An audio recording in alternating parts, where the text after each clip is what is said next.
Bonsoir à tous, ça y est, nous y sommes, il est 19 h en clair et en direct et en public. Vous allez voir ça dans quelques instants, vous attendiez tous cette émission pour vous proposer le meilleur du football international. Avec du football français, étranger, vous allez voir, on vous a préparé tout ça à toutes les sauces. J'espère que vous êtes prêts, j'espère que vous êtes bien prêts. Ça commence maintenant.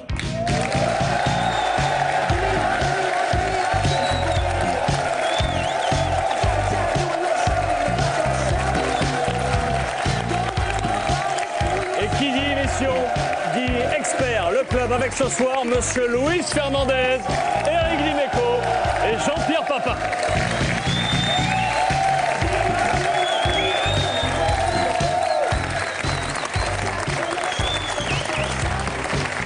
L'expertise également avec monsieur Claude Askolovic.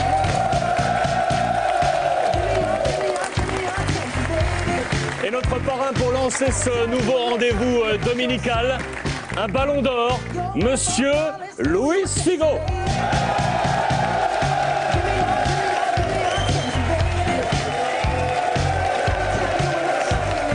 Bonsoir Luis. Luis, merci d'être avec nous. Merci à vous, merci à vous.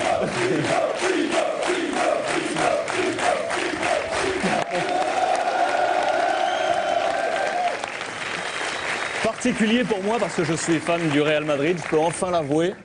Donc même si vous êtes passé par le Barça, il faut bien avouer que vous êtes passé sous le maillot blanc. Ça me fait très très plaisir. Un grand merci. Merci d'être avec nous, Luis. Vous connaissez ces trois noms autour de la table avec Eric Dimeco, Luis Fernandez et un autre ballon d'or, monsieur Jean-Pierre Papin. On a plein de choses à vous montrer ce soir. Entre ballons d'or, il y a une relation particulière ou pas, Luis? Non, pas vraiment. Je le connais, je les connais assez bien. Mais en tout cas, avec Papin, nous avons joué quelques matchs. Nous avons joué ensemble après avoir pris notre retraite avec M. Fernandez.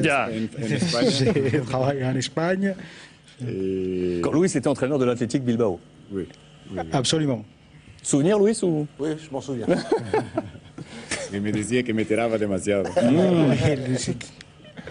Luis, on est ensemble pour cette soirée. Merci d'être notre parent. On a plein de choses à voir ensemble, toute l'actualité du football international. Et quelle affiche ce soir.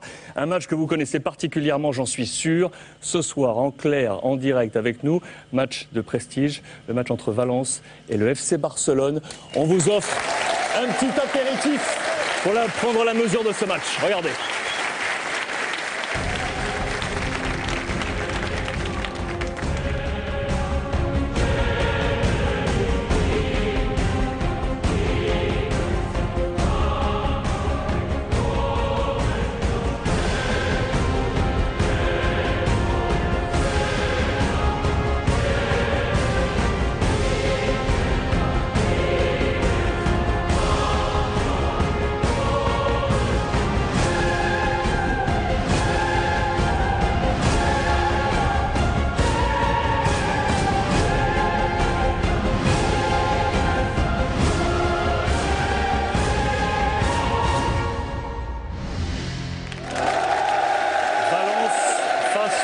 Barcelone. Luis, c'est notre affiche ce soir avec un coup d'envoi à 21 h, match de prestige. On va tout de suite retrouver nos envoyés spéciaux sur place. Vous ne les connaissez peut-être pas encore, mais ici, je peux vous dire que ce sont de véritables stars. El Petiso, Benjamin Da Silva et monsieur Omar Da Fonseca. Bonsoir à tous les deux, messieurs. Merci d'être avec nous en direct. Faites-nous sentir cette ambiance qui s'annonce ce soir entre Valence et Barcelone. Eh bien, l'ambiance, elle est comme chez vous, Alex. Ici, c'est très chaud. Club du dimanche, affiche du dimanche. C'est un match historiquement qui ne réussit pas forcément au Barça, ici à Mestalla. Et le Barça, vous le savez, arrive titré ici, tout juste vainqueur de la Supercoupe d'Espagne. Et pour cette rencontre très chaude, ce choc, eh bien, Tata Martino nous réserve encore des surprises, puisque par exemple, Xavi est laissé au repos. Et pour cette première du club du dimanche, peut-être que Tata Martino nous réserve une surprise avec la première du duo ensemble titulaire Messi-Neymar. Ça aussi, Omar, c'est une des grandes attractions de cette partie. Oui, parce qu'un Barça qui se laisse, comme d'habitude, regarder très bien. Mais en tout cas, une des missions premières del Tata Martino, ça sera de justement faire bonifier mutuellement Neymar et Messi. Et pour ça, tout le monde attend, parce que si les deux, jamais, ils mettent, comme on dit, les doigts dans la prise électrique, ça peut véritablement exploser ici. Ce type de match, Luis, este tipo de partido, ¿a qué huele? En tout cas, je pense qu'il y aura toujours beaucoup d'ambiance. Quand il y a un match de ce genre, c'est à peu près un derby. Il y a une grande rivalité entre Valence et Barcelone. Et bien sûr, pour Barcelone, jouer là, c'est toujours très compliqué pour obtenir un bon résultat. On va parler longuement de cette rencontre dans un instant. Messieurs, on va retrouver, puisqu'avec vous se trouve Anne-Laure Bonnet, juste devant l'antre de Valence, pour là aussi nous faire monter cette température. On va aller la retrouver. Anne-Laure, juste auprès de ses socios qui arrivent en masse. Bonsoir à vous, ma chère Anne-Laure. Les socios sont là. Donnez-nous, vous aussi, la température de cette belle soirée espagnole qui s'annonce. Bonsoir Alexandre, bonsoir messieurs, un abraço pour mon amigo Luis. J'ai récupéré un socio avec moi, Jaume, qui va nous aider un petit peu pour la revue de presse, puisque j'avais envie de vous montrer un petit peu Super Deporte. Vous le connaissez bien, mon cher Alexandre, c'est le quotidien sportif de Valence qui met à la une, pas bonne, à la une de ce journal, il y a 8 ans, il y avait un jeune homme, un jeune Brésilien qui avait 13 ans. Le Valence essayait de faire venir Neymar. Neymar, aujourd'hui, il pourrait être titulaire comme le montre Sport qui dit « Tata pide más gol ». Tata Martino, l'entraîneur de Barcelone, demande plus de buts. Et sur l'édition de Valence de Marca, celui qui promet des buts, c'est Postiga. Barça te toca. Il souhaite marquer un but lui aussi ce soir pour Valence. Anne-Laure Bonnet avec nous. Merci beaucoup Anne-Laure. On vous retrouve dans un instant pour reparler encore de cette grande rencontre attendue ce soir entre Valence et le FC Barcelone. Luis, avant de retrouver les experts, notamment Luis Fernandez qui vous attend de pied ferme, je peux vous le dire, on va prendre un peu de temps ensemble pour discuter tranquillement de vous. C'est parti. Merci.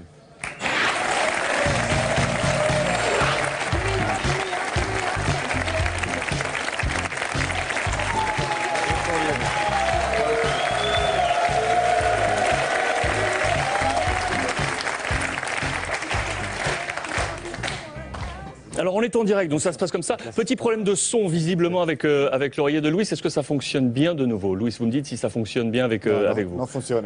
Non, non, cela ne fonctionne pas. Alors on va régler ça dans un instant. Du coup, je vais, veuillez m'en excuser, commencer un peu en espagnol. La traduction sera assurée en direct. Luis, voilà, Sena Match qui est avec nous, notre assistant qui va corriger ça, on va vérifier.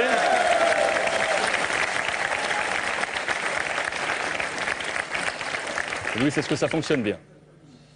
Si. Bien. C'est bon. Luis, je voulais commencer ce petit moment ensemble pour en savoir un peu plus sur vous. Je vais vous proposer une petite vidéo qui va nous permettre de comprendre un peu plus peut-être les différents traits de votre caractère. C'est parti. Atrofiado, porque posto de lado, agora, o que é que tu vais fazer? Talvez, Menino, como te sentes? Bocado atrofiado, porquê? Posto de lado. E agora, o que é que tu vais fazer? Talvez,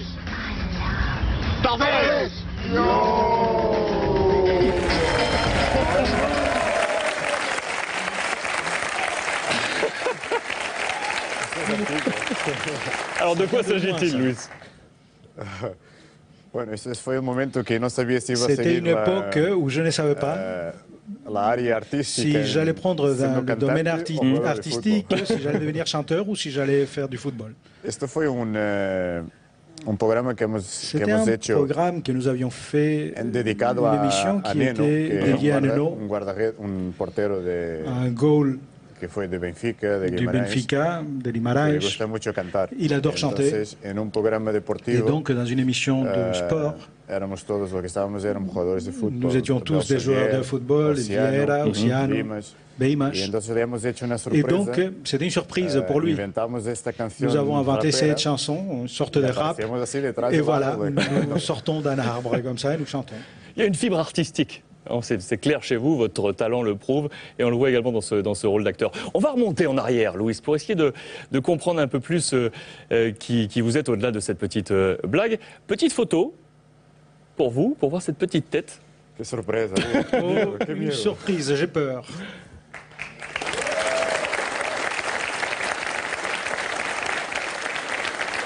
Luis, vous êtes né dans la partie sur l'estuaire, dans la partie nord de l'estuaire du Tage, partie donc occidentale du Portugal. D'où venez-vous?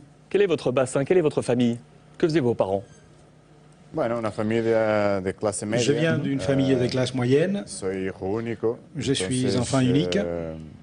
Mis padres pues siempre han trabajado. Mes parents ont toujours travaillé. Mi padre trabajaba Mon père en un hipermercado. Mi travaillait madre dans costurera, un hypermarché. entonces, Ma femme était couturière. Me acuerdo de mi infancia que Je me siempre rappelle de mon me enfance. gustó, como muchos niños, jugar al balón. Comme Creo que plein en d'enfants, ese- j'aimais jouer au foot. En ese momento era mucho más fácil porque no À había l'époque, tantos c'était plus facile. peligros como existen Il n'y hoy en avait día en la pas sociedad. autant de dangers dans la société comme aujourd'hui. Y me bastaba únicamente para bajar Il suffisait de descendre de donde viví y jugar con mis dans le amigos, quartier, ¿no? Y jouer así- avec les amis. y así nació Et voilà, la passion c'est pour le comme foot. ça qu'est née cette passion pour le football. Donc vous grandissez tranquillement dans ce milieu. Enfant unique, c'est important, je pense, à souligner, parce qu'effectivement, c'est souvent un trait de caractère j'aime pas trop ce mot de star, mais de réussite. Vous êtes un grand numéro 10 avec ce ballon d'or, on y reviendra, mais peut-être que ce caractère d'enfant unique a joué quelque chose chez vous, vous le pensez? Bueno, yo creo que fui mimado como Eh todos ben, los j'ai été niños. gâté comme tous les enfants, je pense. Pero yo creo que más importante que creo que Mais fue le la plus educación que important, tenía je de pense parte que ça a de mis été padres, l'éducation que j'ai reçue de mes parents. en el sentido de la responsabilidad que me Voilà, dieron. le sens de la responsabilité qu'ils m'ont transmis. Y yo creo que y eso ha hecho con que yo no quisiera defraudarlos. Voilà, moi je ne voulais pas les décevoir. Y que desde muy pequeño, pues, Et depuis que je suis tout para petit, tomar una carrera y una j'ai decisión voulu suivre de jugar al fútbol, pues cette carrière de yo creo que football. tienes que Et conciliar pour en ese cela, momento, je pense que los estudios. Porque il faut muchas veces, aussi suivre lógicamente, les los padres études. dicen, mira, Bien si no sûr, tienes buenas notas, les parents, qu'est-ce qu'ils te pues, disent? Si tu n'as pas des dejas de bonnes jugar. notes, tu ne pourras plus Entonces, siempre jouer. intenté, pues, conciliar Eh al bien, máximo, moi, j'ai porque voulu tampoco, mener les deux choses de front uno au sabe si maximum. va a los 16 años a tener un Car à éxito 16 ans, on ne sait pas profesional si on va avoir en un esta succès profesión. professionnel dans le football ou Entonces, pas. creo que esa responsabilidad me ha Voilà, hecho je pense que c'est une responsabilité madurar, qui m'a fait crecer mûrir, y dedicarme grandir, hasta cierto punto a la escuela. et donc de mener de front Cuando tuvo l'école aussi que avec realmente decidir le jeu. la Et au moment où il a fallu faire un choix, hacer un contrato, et j'ai eu la pues, más en possibilité serio, de signer un profesionalmente, contrat poder, professionnel, à ce tener moment-là, el consentimiento de mis padres. j'ai eu l'approbation des parents. Alors Luis, on va voir, on l'aura compris, vous avez joué au football dans votre enfance, 8, 9, 10, 11 ans. Regardez cette petite photo qui va vous rappeler également de bons souvenirs. Si je vous dis Os Pastillas, j'ai peut-être pas l'accent. Est-ce que c'est le... Sí, correcto. Correcto. Très bien, très bien. Est-ce que, on va voir cette petite photo. C'est bien vous là au milieu, cerclé de jaune, c'est bien vous? Sí. Oui, c'est bien vous, on est d'accord. Si, si. Elle n'est pas évidente cette photo à Oui, voir, oui, mais oui. c'est bien vous qui êtes là au milieu. Donc ça, c'est un de vos premiers clubs. C'est un club qui vous est cher parce que c'est votre club de quartier, où il y avait tous vos copains qui étaient dans ce club. Et puis un jour, des problèmes économiques, club obligé de fermer, vous êtes obligé d'aller suivre votre bande de copains, vous traversez le Tage et vous partez 3 semaines de stage. Vous traversez le Tage et vous partez en 3 semaines de stage du côté du Sporting. C'est bien ça. Comment ça se passe? Bueno, pues por las dificultades que tenía Eh la bien, colectividad. effectivement, il y avait des difficultés à l'époque, des Y yo, difficultés como en économiques. altura, se Et à ce comentaba que el moment-là, Sporting era la on mejor savait escuela tous de que le formación, Sporting était la meilleure école, on le disait y partout. también porque tenía varios amigos que ya jugaban Et en il y los- avait aussi des amis à moi qui los jouaient chavales déjà inferiores del club. dans les Fui a- catégories fui a inférieures probar du como club. muchos Donc j'ai tenté ma centenas chance, de niños lo hacen. comme un grand nombre d'autres enfants. Je me rappelle que j'ai été pendant un mois à l'essai. Je n'avais pas de réponse. L'entraîneur ne prenait pas une décision. J'avais 12-13 ans à l'époque. Donc je vivais de l'autre côté du Tage. Je faisais les entraînements l'après-midi. Donc il fallait que je sorte très tôt de la maison. Je prenais le bateau, le bus, j'arrivais à l'entraînement. Après, on finissait vers 11h du soir, il fallait rentrer à la maison et le lendemain, il fallait aller à l'école. Donc, il est arrivé un moment où j'étais fatigué et là, de cette situation, je suis allé demander à l'entraîneur, s'il te plaît, dites-moi si vous me prenez ou pas. Ça fait un mois que ça dure, l'aller-retour, c'est vraiment très compliqué pour moi. Et voilà, c'est à ce moment-là qu'il m'a dit qu'il me prenait. Et bien sûr, ça a été un grand bonheur pour moi. Et pendant au moins 10 ans, j'étais à l'Sporting. J'ai suivi toutes les catégories du club. Là, vous avez connu un homme qui a changé de look durant sa carrière. On va voir là aussi une photo. Homme à moustache. Homme à moustache au début. Monsieur Carlos Queiroz, que vous avez retrouvé dans différentes étapes. Au Sporting, passé au Real Madrid également, sélectionneur du Portugal. C'est un homme qui dit vous avoir connu presque plus que ses propres enfants. Carlos fue muy importante. Carlos a été quelqu'un de très important dans ma formation. Quand j'ai commencé à jouer dans la catégorie des jeunes, quand j'avais 14 ans, jusqu'au moment où j'étais dans la première équipe, nous avions beaucoup de temps dans les championnats d'Europe, du monde, et c'était un peu notre famille, en fin de compte. Puisque nous étions si longtemps dans la sélection, cela t'aide à grandir et c'est un peu ton père, comme s'il était ton père. Longtemps j'étais avec lui, il était la personne qui était responsable de la catégorie jeune de la sélection. Et après j'ai eu le bonheur de le retrouver dans le Sporting, dans le Real Madrid, dans la sélection absolue aussi. Donc c'est quelqu'un que j'apprécie énormément et c'est quelqu'un de très important dans ma carrière. Vous avez ainsi franchi les étapes sous le maillot du Sporting et vous faites alors partie de cette génération qu'on a appelée la génération dorée du Portugal, celle qui s'impose. On va voir cette photo magnifique aussi. On est en 1991, championnat du monde, cette grande finale au Stadio da Luz face au Brésil, au tir au but, où on se dit là, cette génération-là, elle va frapper fort. Et c'est assez surprenant parce que finalement, c'est une génération qui s'est brisée en deux. Vous êtes quelques-uns à avoir réussi. Et c'est surprenant parce qu'il y a des profils très forts, des copains à vous même. Si je vous dis Emilio Peixe, on va voir également la photo, qui a été formé comme vous au Sporting, élu meilleur joueur de ce tournoi. C'est une génération du Portugal où vous êtes finalement peu à être sortis. Vous en faites partie. C'est vrai. Après, notre génération a été mélangée à la génération qui avait gagné le mondial. Et je pense que là, il y a un grand changement dans la façon de penser la sélection. Mais bien sûr, tout le monde ne peut pas arriver. C'est difficile, il y a plein de raisons pour cela. Mais il y en a beaucoup qui jouent dans des clubs top et dans des grandes ligues. Et donc, ça nourrit la sélection nationale avec de l'expérience et aussi tout ce qu'on a appris dans les clubs où nous avons joué. On est alors dans ces années 90, donc succès avec le Portugal. Vous êtes en train de monter peu à peu. Les clubs sont en train de vous surveiller de près. Et on arrive en 1995. C'est un passage un peu particulier pour vous, 95, parce que il y a une histoire comme quoi vous signez des contrats à droite à gauche avec un club, mais en même temps avec un autre. Il y a 2-3 histoires. La fédération. Non, on ne pouvait pas me prêter un stylo parce que je signais tout de suite.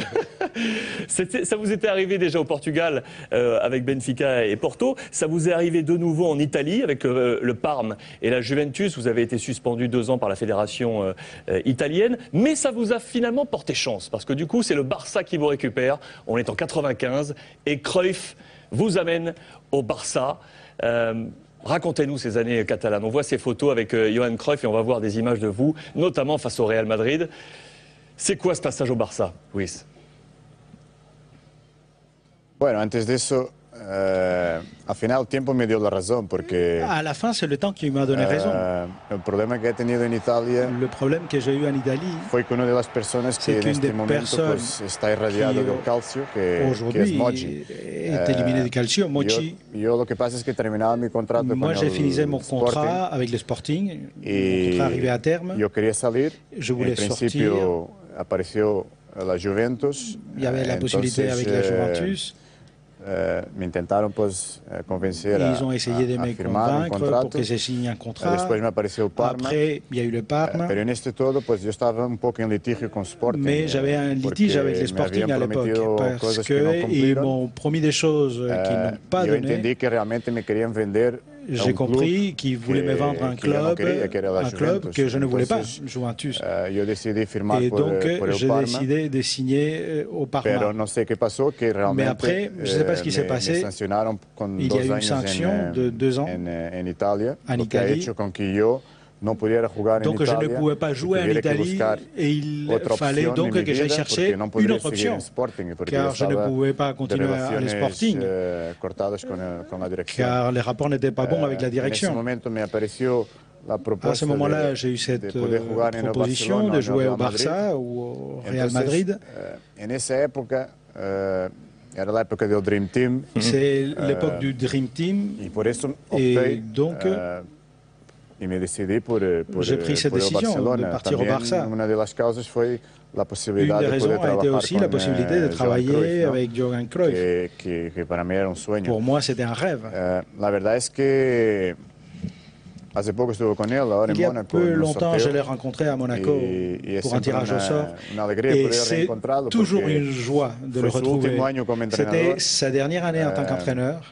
Y para mí, como fue la Et transición, la pour moi, primera vez que c'était jugué la fuera de mi transition, país, c'était la première fois où j'ai joué en dehors de sin mon duda que pays. me marcó mucho. Peut-être que ça a eu plus d'influence Yo encore. continuo diciendo, siempre lo Je dis digo esto, toujours, que han pasado 20 años 20 y ans se sont posiblemente passés et esta persona está peut-être delante de muchos entrenadores que cette existen personne actualmente. Entonces, va con au-devant eso solo de yo plein digo des entraîneurs que d'aujourd'hui. fue una Voilà. experiencia maravillosa. Pour moi, c'était une y pena expérience que merveilleuse yo no et siguió c'est entrenando más, dommage qu'il n'ait pas independientemente continué que à faire hubiera les sido en el entraînements Barcelona, porque au Barça ou yo pas. creo que los métodos, Je pense la que forma, ces méthodes, la filosofía la del juego philosophie, es la que actualmente c'est ça ha dado el éxito al Barcelona. qui a réussi aujourd'hui au Yo Barça. estoy convencido, por Donc lo que je suis convaincu, he vivido en el fútbol, d'après ce por que j'ai la vécu forma au como me football, gusta et también la façon de ver el aussi fútbol, dont je qui est une vois le philosophie, football, je pense que c'est une philosophie que me gustaría, que j'aimerais en tout cas. de cierta forma, si yo algún día soy entrenador, Si un jour je suis entraîneur, intentar, voilà ce que je voudrais meterla en moi práctica. transmettre ou mettre en pratique. Entonces digo esto que sin duda fue una gran experiencia. Donc pour moi, ese c'était primer une año. grande expérience et cette Los première année. próximos años en Barcelona. Les années suivantes à Barcelone También, porque yo pasé 5 años ont été maravillosos très importantes aussi. J'ai passé 5 années merveilleuses dans le club. Jamás puedo decir nada al contrario. Je ne pourrais jamais rien dire dans un autre sens. Et je suis très heureux de mon expérience là-bas. Ça a été très importante en tant que joueur. Tous les supporters du Barça qui sont dans le public doivent avoir une certaine frustration parce que tout le monde pensait que vous alliez finir la carrière au Barça. Il y avait même un gros contrat à vie qui vous avait été promis. Et puis, on va voir les images et on va voir les photos. Vous devenez le premier galactique de Monsieur Florentino Pérez.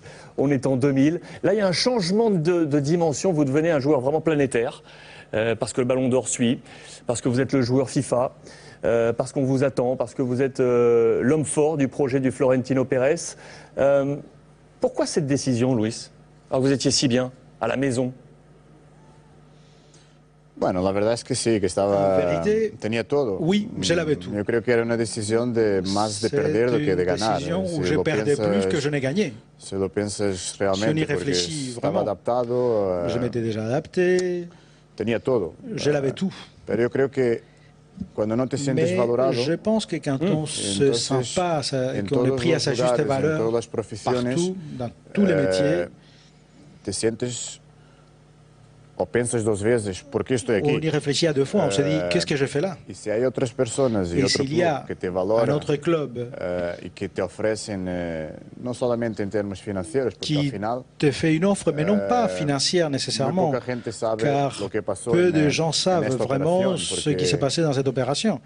Había elecciones en los dos clubes Il y avait y al des final, élections dans les deux a mí en clubs Barcelona me iban a ofrecer et dans en le el final, Barça, à la fin, moi, todo, on allait todo m'offrir lo que yo podía pedir. tout ce que j'aurais demandé. Es que al inicio yo transmití Mais au début, lo que estaba pasando. j'avais expliqué ce qui s'est passé et on ne me croyait pas.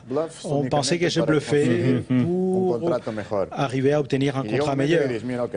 Et à un moment, j'ai dit, bon, bah, d'accord. D'une certaine façon, je me suis mis en colère. J'ai dit, bon, bah, d'accord. Vous allez voir que je ne bluffe pas. Voilà. Ça a été le début de mon transfert. Et puis, quand on prend une décision, ce n'est pas qu'une question d'argent.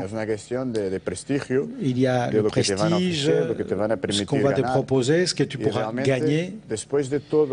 Et tout compte fait, après les 5 années à Madrid, je pense que j'ai atteint ce que je m'étais proposé. Ça aurait pu ne pas marcher, mais en tout cas, dans ce que je m'étais proposé, j'y suis arrivé et donc je suis heureux d'avoir pris cette décision. Décision qui, à ce moment-là, était difficile, non seulement pour moi, pour ma famille aussi, mais finalement, j'ai été heureux et c'est le plus important. Je suis obligé du coup de vous remontrer cette image en espagnol du cochinillo. Je suis obligé de vous la montrer. Avec ces pancartes, on va voir les photos, on va voir les images. Vous avez encore ça en tête, Luis?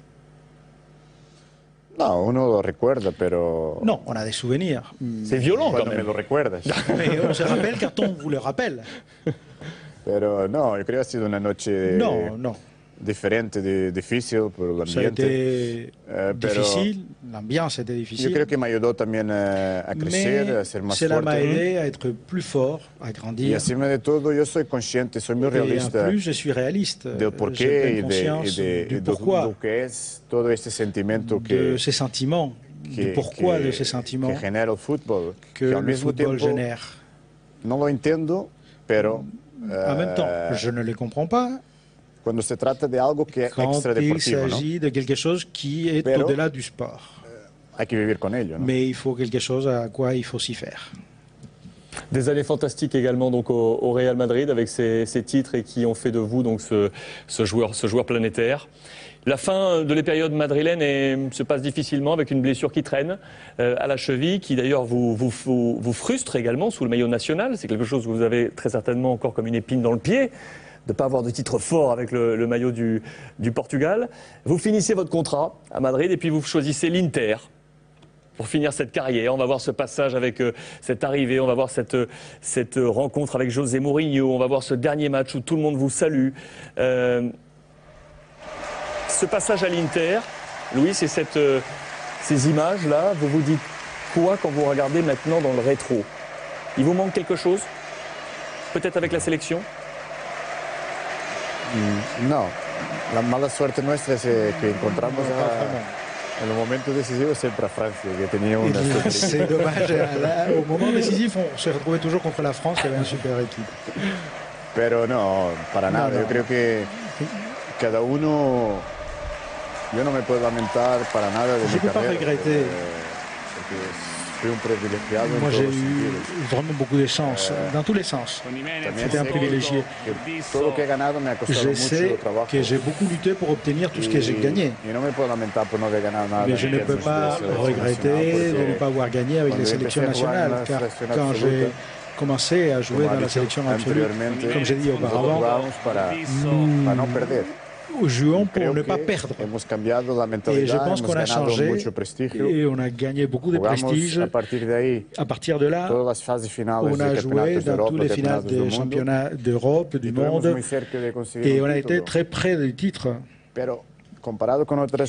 on compare avec d'autres sélections, comme la France, l'Italie, l'Allemagne, le Brésil ou d'autres championnats du monde, nous n'avions pas l'expérience. Ce qui est souvent très important pour arriver à quart de finale, demi-finale. À des moments très importants, ça peut créer un certain déséquilibre. Je ne parle pas des chances là. C'est quelque chose qui peut aider si on a l'expérience. En tout cas, le parcours de notre génération nous permet d'être fiers de ce qu'on a fait. Malgré le fait qu'on n'a pas gagné. J'allais vous le rappeler. Luis, on va finir cette interview avec une nouvelle fois cette image. Elle est importante pour moi parce qu'on parlait du sérieux en tout début de cet entretien. Je suis obligé, je sais qu'on vous l'a passé cette image. On parlait de look. Je suis obligé de vous la mettre. Je suis obligé, c'est normal. Regardez cette petite...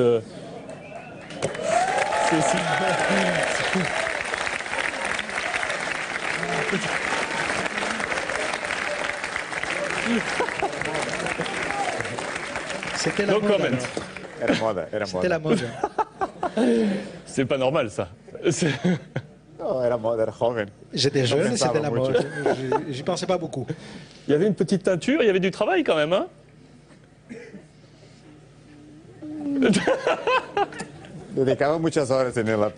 Oui, j'ai passé longtemps chez le coiffeur. Luis, merci pour cet échange. On va aller rejoindre les experts.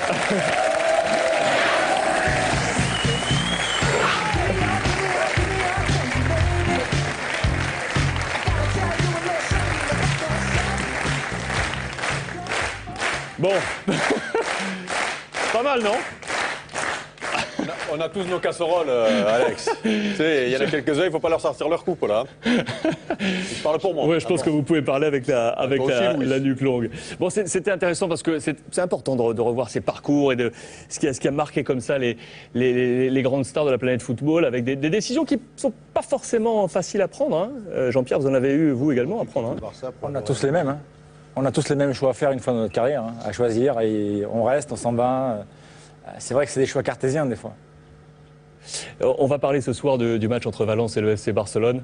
On va parler de tout ça avec votre expertise, Luis, et celle de nos trois mousquetaires avec nous. Regardez juste ce petit moment. C'est une campagne publicitaire lancée par le Barça il y a quelques jours. C'est un très bon moment. On a vu vos talents d'acteurs. Regardez les talents d'acteurs aujourd'hui des joueurs du Barça. We will shortly be arriving in the land of FC Barcelona.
Vous les connaissez, bon nombre de ces joueurs. Ils sont pas mal en acteurs. C'est impressionnant, c'est une pub vraiment très belle. Piqué en mode douanier, celui-là il est bon. Hein. Je sais que ça doit plaire à Luis. On va retrouver sur place à Valence pour ce match ce soir entre Valence et le FC Barcelone, Benjamin da Silva et Omar da Fonseca, on va les retrouver dans quelques petites secondes seulement avec Anne-Laure Bonnet également qui est présente devant le stade. Juste le temps pour nous de planter le décor de la soirée parce qu'il y a un homme très important qui est attendu ce soir. Benjamin et Omar nous en ont parlé tout à l'heure. C'est monsieur Tata Martino, l'entraîneur du Barça qui est arrivé enfin pour prendre la relève derrière Pep Guardiola, parti au Barça. Pour vous planter ce contexte si particulier du Barça, on vous propose de revoir le JT des JT préparé par Aurore Thibault. Il était passé au beau milieu de cet été lorsque monsieur Tata Martino débarque au Barça.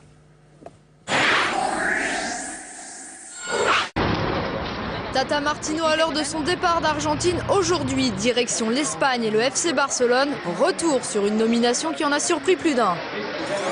Mardi 23 juillet sur la Quattro. Esta mañana, fumata blanca. Ya es oficial. Habemos Tata en el Fútbol Club Barcelona. Après le Habemus Papam, Habemus Tata, comme pour le pape, le Barça a donc choisi un Argentin pour succéder à Tito Villanova. Cette fois, la fumée blanche est sortie de chez Sandro Rosell, un choix qui a mis certains Barcelonais dans l'embarras. El Tata, no sé qué, no sé. Tatino, Tatano o algo así. Tato, no sé qué. ¿Seguro que es entrenador de fútbol? Ah, claro, el nuevo entrenador de fútbol de Real Madrid. Pas très connu en Europe, ce Gerardo Martino dit Tata. Sur Fox, en avril 2012, l'intéressé était revenu sur un surnom devenu incontournable. Yo a veces digo, la gente creo que ni sabe cómo me llamo, ¿no?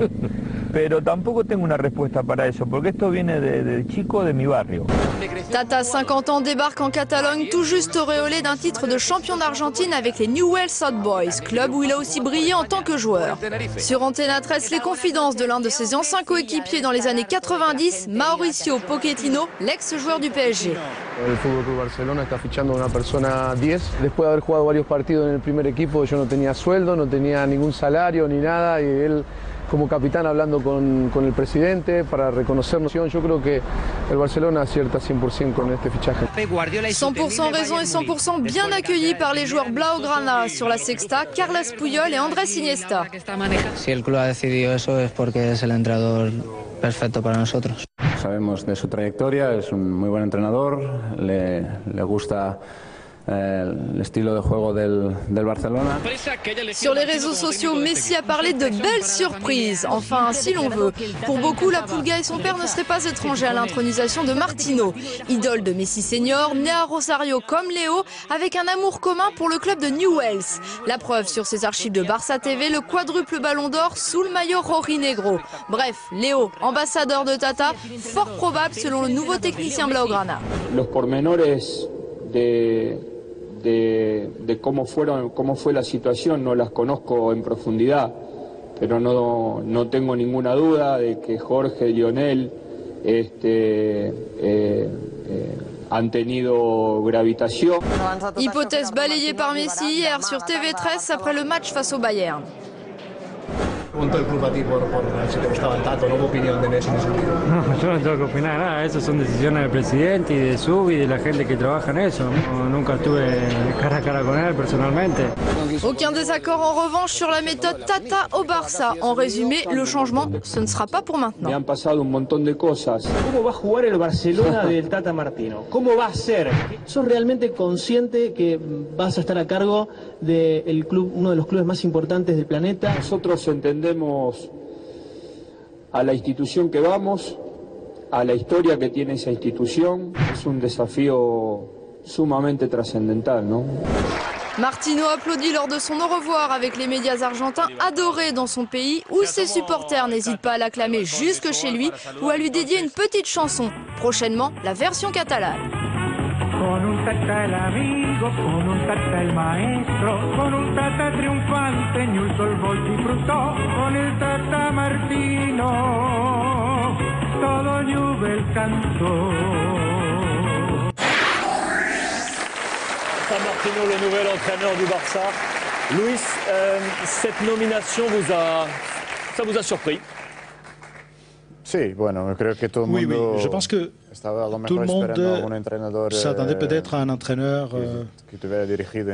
qui aurait déjà dirigé un club en Europe. Ce n'est pas quelqu'un qui était dans les final lists. Mais je pense qu'il a fait vraiment un très beau travail à Newell's. Et voilà pourquoi le Barça, je pense, a pris cette décision. On va retrouver sur place Benjamin et Omar pour nous apporter les clés du match tant attendu ce soir sur notre antenne en direct. Rebonsoir à tous les deux, messieurs. Benjamin, est-ce que vous pouvez nous offrir, s'il vous plaît, les compositions d'équipe de ce soir, notamment du Barça, compo probable pour les Catalans pour le moment? Effectivement, commençons par la probable du du Barça et sans doute donc l'association pour la première fois cette saison en Liga, titularisation de Neymar et de Messi à la pointe de l'attaque. Et dans cette formation, Omar, Fabregas devrait reculer d'un cran puisque Xavi a été laissé au repos.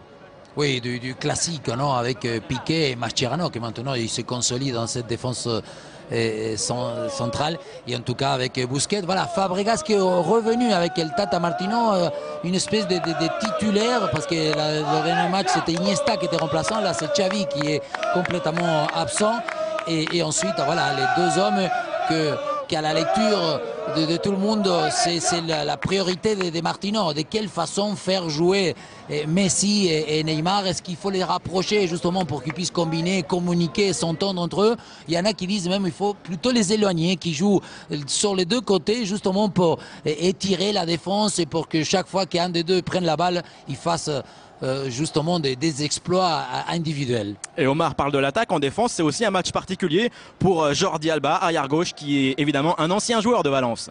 La formation du Barça dont on attend énormément. Ne bougez pas messieurs, on profite de vos éléments, on va mettre en place cette composition du Barça et on va offrir aux experts une petite séquence nouvelle juste pour vous qu'on va appeler la battle. Regardez ça. Alors je vous montre ça.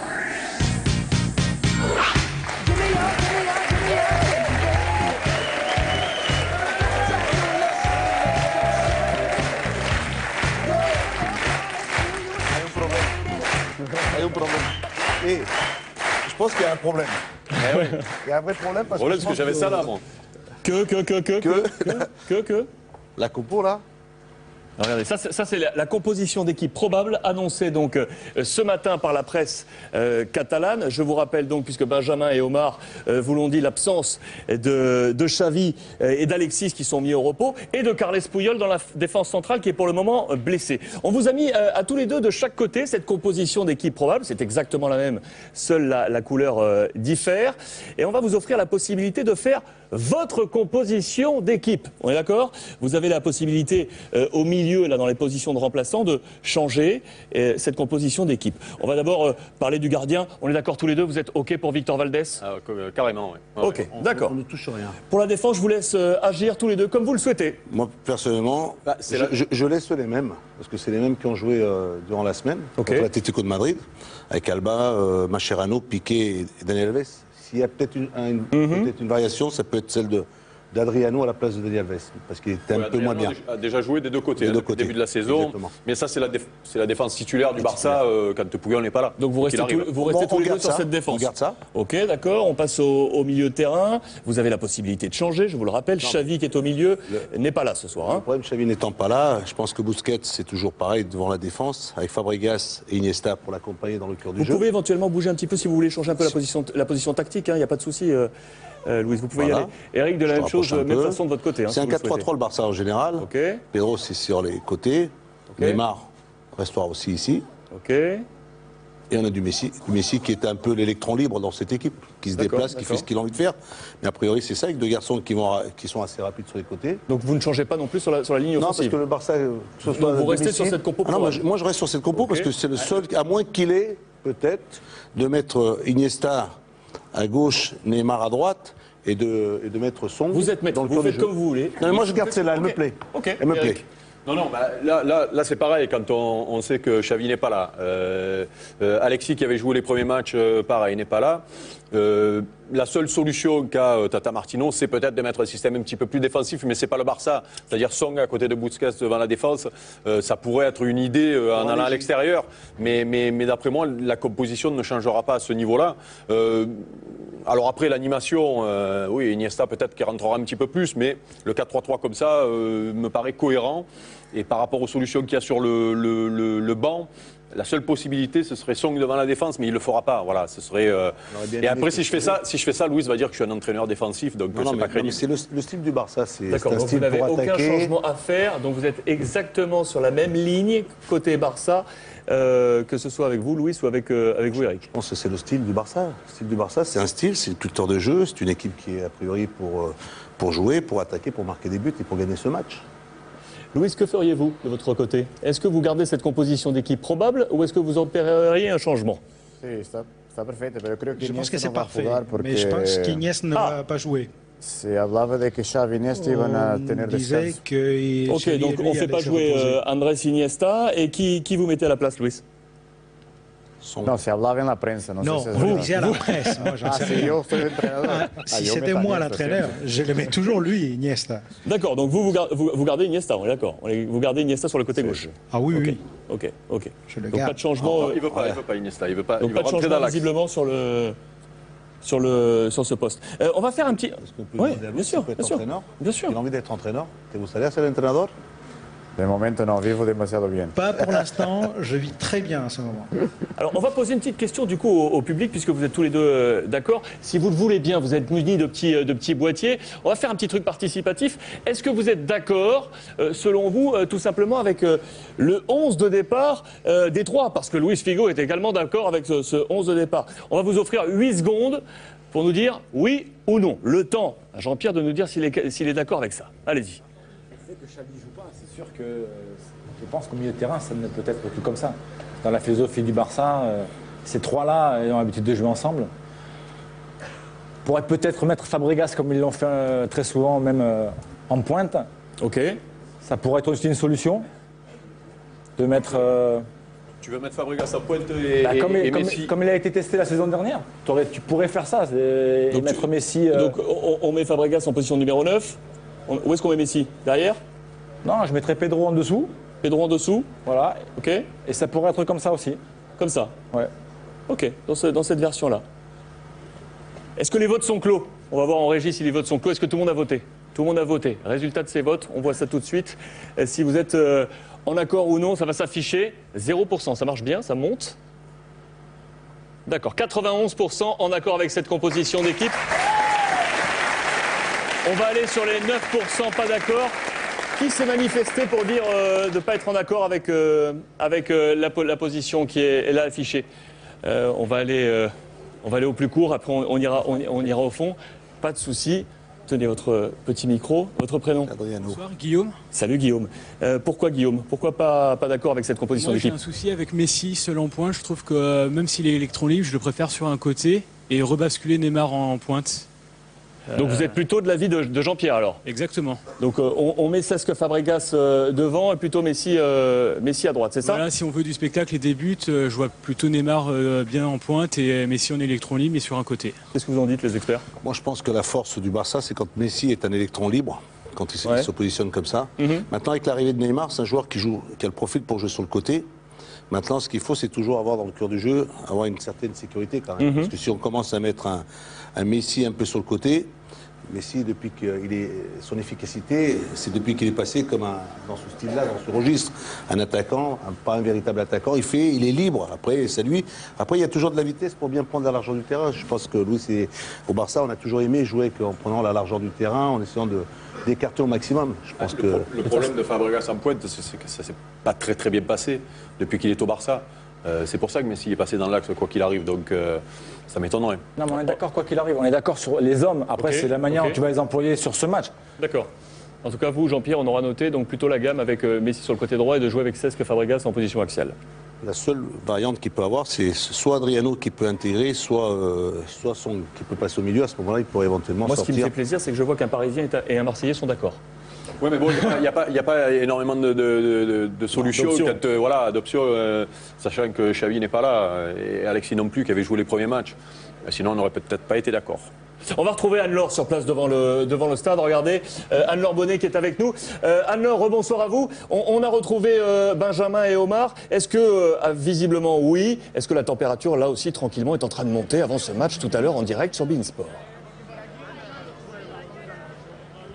Effectivement, alors tous les spectateurs se dirigent calmement vers Mestalla. Beaucoup sont restés dans les bars, histoire de boire un petit verre d'eau parce qu'il fait assez chaud ici à Valence avant le début du match. On attend 52 000 personnes ce soir. 52 000 personnes ou peut-être plus parce que les guichets sont restés ouverts. Vous voyez, il y a beaucoup d'ambiance.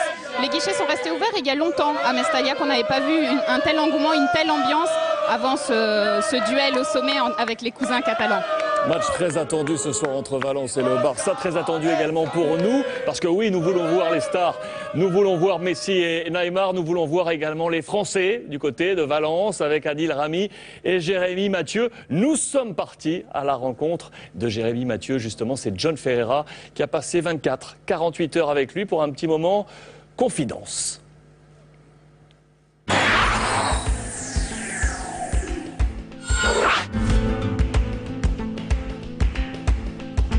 Soleil radieux et grand ciel bleu, Valence, façon carte postale, pour le plaisir des yeux. Cadre idyllique, havre de paix pour la famille, le lieu de vie idéal pour Jérémy Mathieu. À l'écart de la ville, l'international français nous invite chez lui. Rencontre. Bonjour, bienvenue à la maison. Merci beaucoup, merci de nous accueillir aujourd'hui. Avec plaisir.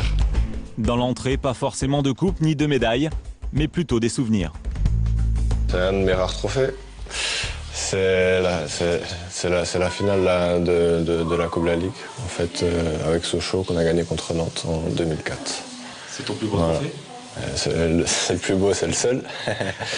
Mais donc voilà, toujours de bons souvenirs quand tu gagnes quelque chose. Et on a encore vu quelque chose. Ouais. C'est un peu plus loin, juste avant de rentrer dans la cuisine. Ouais. Une photo où tu marques un but. Ça arrive ? Ouais, ça arrive. Ça arrive. Ça arrive. Est-ce que tu peux nous la décrire ? Bon, en fait, c'est un ami qui m'avait fait ça pour mon anniversaire. Donc voilà, c'est un but contre le Deportivo La Corogne, où je délivre l'équipe, entre guillemets, à 76e, un truc comme ça. Tu es un collectionneur de maillots, est-ce que tu peux nous les faire découvrir ? Ouais, avec plaisir. J'en ai plein, chez mes parents, j'en ai encore plus. Ouais, j'en ai plein. Grâce notamment à Eric, j'ai pu avoir Xavi, Iniesta. Pas Messi ? Non. Malheureusement, pas encore. Mais ça va, j'ai encore quelques années. Donc...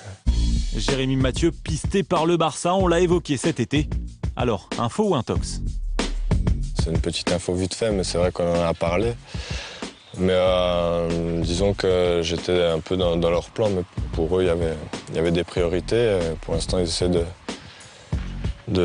les avoir. Le Barça, ça se refuse pas, mais comme j'ai dit aussi, j'avais aussi le Bayern de Munich où l'entraîneur me voulait, lui, mais pas les dirigeants. Autre maillot important dans la collection, celui de l'équipe de France. Enfin, c'est ma deuxième sélection, puis bon, je jouais contre le Brésil au Brésil.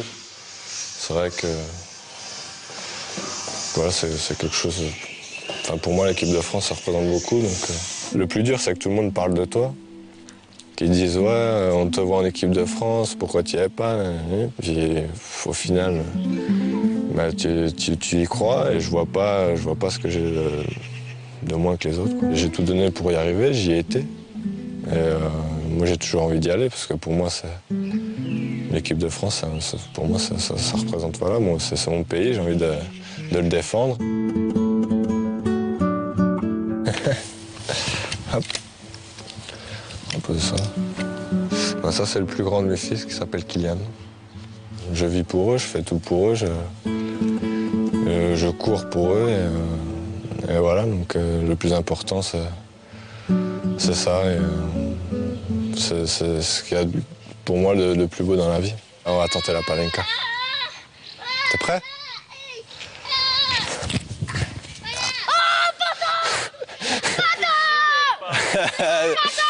Je vais faire comme ça.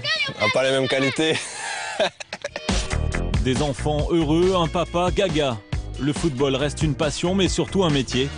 Le plus important dans la vie du Sochalien, la famille, bien sûr. Ouais, sortent tout. Généralement, c'est ça. Hein. Voilà. Maman, papa, ils ramassent tout. Il y a beaucoup de joueurs pour moi, qui manquent de respect. Mais bon, c'est comme ça, c'est leur culture à eux. Mais après, moi, j'essaie d'inculquer ça à mes enfants, de respecter tout le monde et d'apprendre un peu les choses de la vie, quoi. C'est pas parce que j'ai de l'argent, entre guillemets, que je vais tout leur donner. Ils doivent le gagner. Jérémy Mathieu apaisé, transformé, une confiance retrouvée auprès des siens. Allez, on lui laisse le mot de la fin. Merci à vous d'être venus. Comme ça, j'ai pu un peu me lâcher, me montrer un peu au monde, voilà, me montrer sous un autre visage. Et puis je vous dis à une prochaine aussi. Par contre, ça sera sur un terrain, j'espère. Voilà. Ça marche. Merci beaucoup. Avec plaisir. Ça marche. Ciao, ciao. Ciao.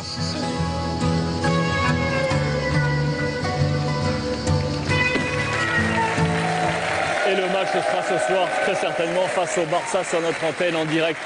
Messieurs les experts, est-ce que vous avez compris la décision de Jérémy Mathieu de rester à Valence alors que les sirènes du Bayern l'appelaient, les sirènes du Barça également, il a choisi de rester? Il est heureux. Je pense qu'il a trouvé un club à sa mesure. Je pense qu'il est heureux dans ce championnat-là, dans cette culture, dans cette façon de jouer au football. Je pense que c'est aussi un choix personnel. Tu sais, quand tu es dans un pays, que tu es heureux dans ce pays, et tu es quand même à Valence, c'est quand même un club qui est sûr et certain de jouer les 4 premières places du championnat. Ils ne seront certainement pas premiers ni deuxièmes. Et la 3e et la 4e, ils l'auront pratiquement chaque saison, s'ils ont une bonne équipe, assez compétitif. Mais rappelle-toi, Alex, on l'avait reçu l'an dernier, il venait juste d'être replacé dans l'axe par son entraîneur. C'était une expérience qui lui plaisait et d'après ce que j'ai compris, il avait reçu les assurances de jouer dans l'axe. Alors bon, c'est pas exactement ce qui se passe en ce début de saison. Mais c'est quelqu'un qui a privilégié la qualité de vie, c'est quand même quelqu'un qui est attaché aussi à son club, c'est pas un mercenaire du foot. Donc c'est plutôt bien, moi, d'avoir pris cette décision. Vous aviez suivi l'affaire, Louis, de Jérémy Mathieu, qui avait notamment été appelé par le Barça. Il a pris une décision assez qui a surpris aussi beaucoup de monde, parce qu'on s'est dit il va y aller, parce que le Barça a un problème en défense centrale. Est-ce que vous avez suivi le cas et est-ce que vous pensez que c'est un profil qui pourrait aller au Barça, ça? Bueno, yo creo que no sé los contornos que je ne connais pas le contexte. À non ir al Barcelona. Les raisons pour lesquelles il n'est pas allé au Barça ou pourquoi le transfert ne s'est pas fait. C'est un joueur qui connaît très bien la Liga. Il est dans un club comme Valence. Je ne veux pas dire davantage car je ne suis pas très au courant du pourquoi cela ne s'est pas fait. Avec le Barça. Mais comme vient de le dire Louis, c'est toujours une décision très personnelle quand il s'agit d'échanger des clubs, de villes. Peut-être la famille est bien adaptée à Valence, ou peut-être Barcelone a trouvé une autre solution au niveau interne. C'est très difficile de se prononcer quand il s'agit de décisions très personnelles. On va parler du Real dans quelques petites secondes parce que le Real Madrid a joué tout à l'heure, c'était sur notre antenne à midi dans le cadre de la Liga espagnole que vous pouvez suivre en exclusivité sur notre antenne. Mais juste avant, puisque BeIN vous propose également 100% de la Ligue 1, des matchs cet après-midi. Si vous avez manqué ces rendez-vous, 2 gros matchs notamment avec les Verts de Saint-Etienne face aux Girondins de Bordeaux, Nice face à Montpellier. Je vous préserve le suspense, le compte-rendu avec Samuel Olivier.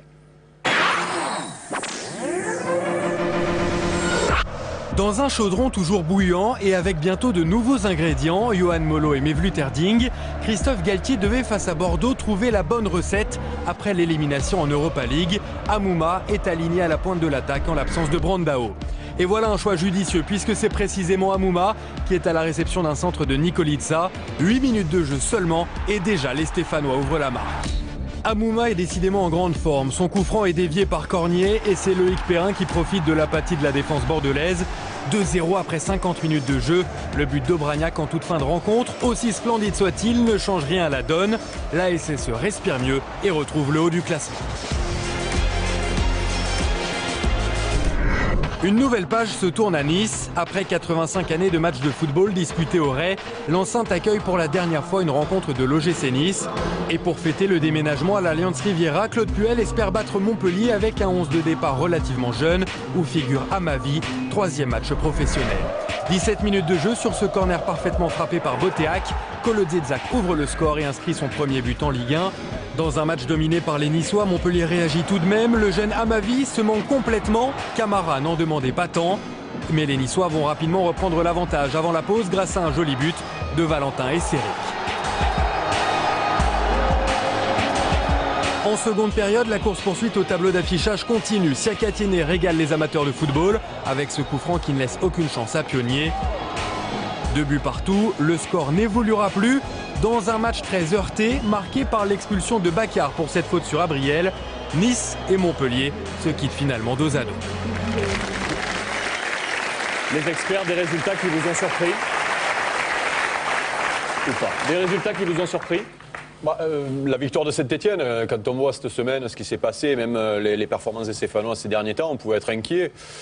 Christophe Galtier a relevé la tête et toute son équipe avec lui. Concernant Nice-Montpellier, le nul me paraît attendu par rapport à ce qu'on a vu des Niçois depuis le début de la saison. Les Verts qu'on avait vus en difficulté, cette Ligue Europa qu'on attendait tous pour les Stéphanois, les Niçois avec une réaction, on attendait cette réaction également des Stéphanois qui ont déçu, c'est le terme qu'on peut utiliser, avec cette élimination face aux modestes Danois d'Esbjerg. Oui, ils ont déçu parce que je pense que même leurs supporters attendaient vraiment une qualification. Ouais. Je pense que même en France, on attendait à ce qu'on ait Saint-Etienne dans les phases de poule de cette Ligue Europa. Et puis il y a eu un match sans, il y a eu un match où t'es pas dedans du tout. Et puis contre ce genre d'équipe où il faut se battre, c'est un peu plus compliqué. Et voilà. Esbjerg, ils ont eu une occasion de marquer un but et derrière, tu étais incapable de refaire ton retard. On s'aperçoit qu'on est dans ces compétitions européennes, on n'arrive pas à trouver les moyens, on n'arrive pas à trouver les solutions. Chaque année, on est toujours pareil, on ne progresse pas, on ne s'améliore pas.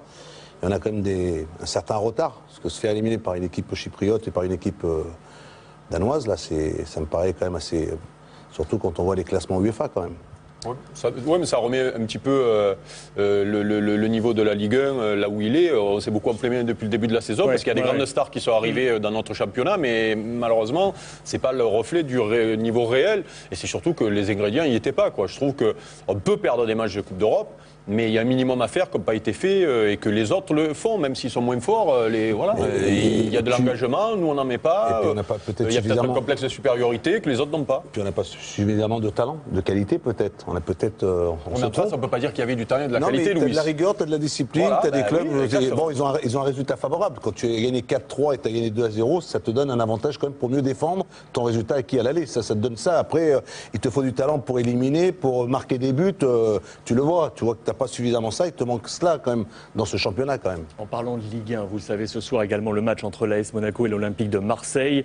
Ne vous inquiétez pas, si vous choisissez de rester avec nous pour regarder ce match entre Valence et le FC Barcelone, vous verrez absolument tout juste après la rencontre. Les buts de ce match entre l'AS Monaco et l'Olympique de Marseille. En attendant, on va tourner une courte page de pub et on revient en direct, le club du dimanche sur Mix.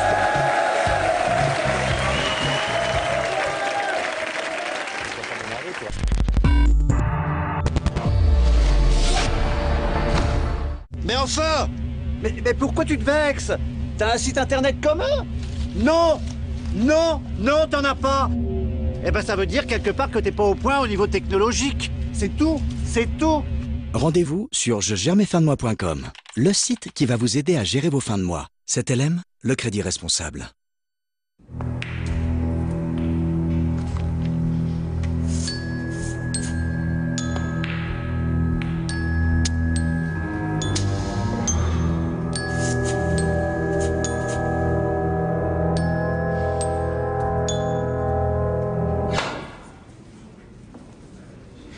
À part lui, qui peut rater la 3008 style suréquipée à partir de 21 690 € pendant les immanquables Peugeot?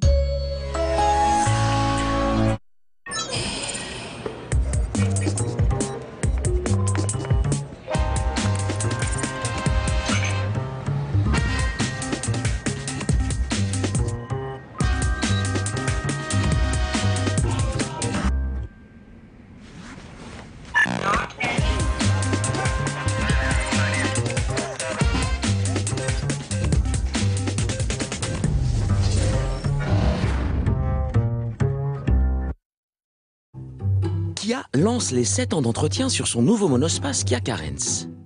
Et oui, Kia surprend encore. Kia garantit déjà tous ses modèles 7 ans. Et aujourd'hui, Kia va encore plus loin et intègre 7 ans d'entretien sur son nouveau monospace Kia Carens.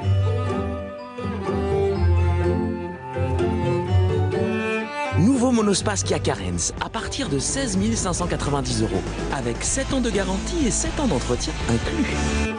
Kia. La banque du futur, elle sera simple.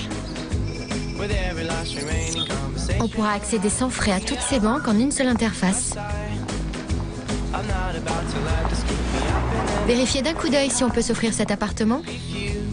Faire sa demande de crédit et obtenir une réponse dans l'immédiat. Cette banque du futur 100% mobile, elle existe déjà. C'est ma banque. Boursorama Banque, la banque en ligne avec son époque. Et en ce moment, 80 € offerts.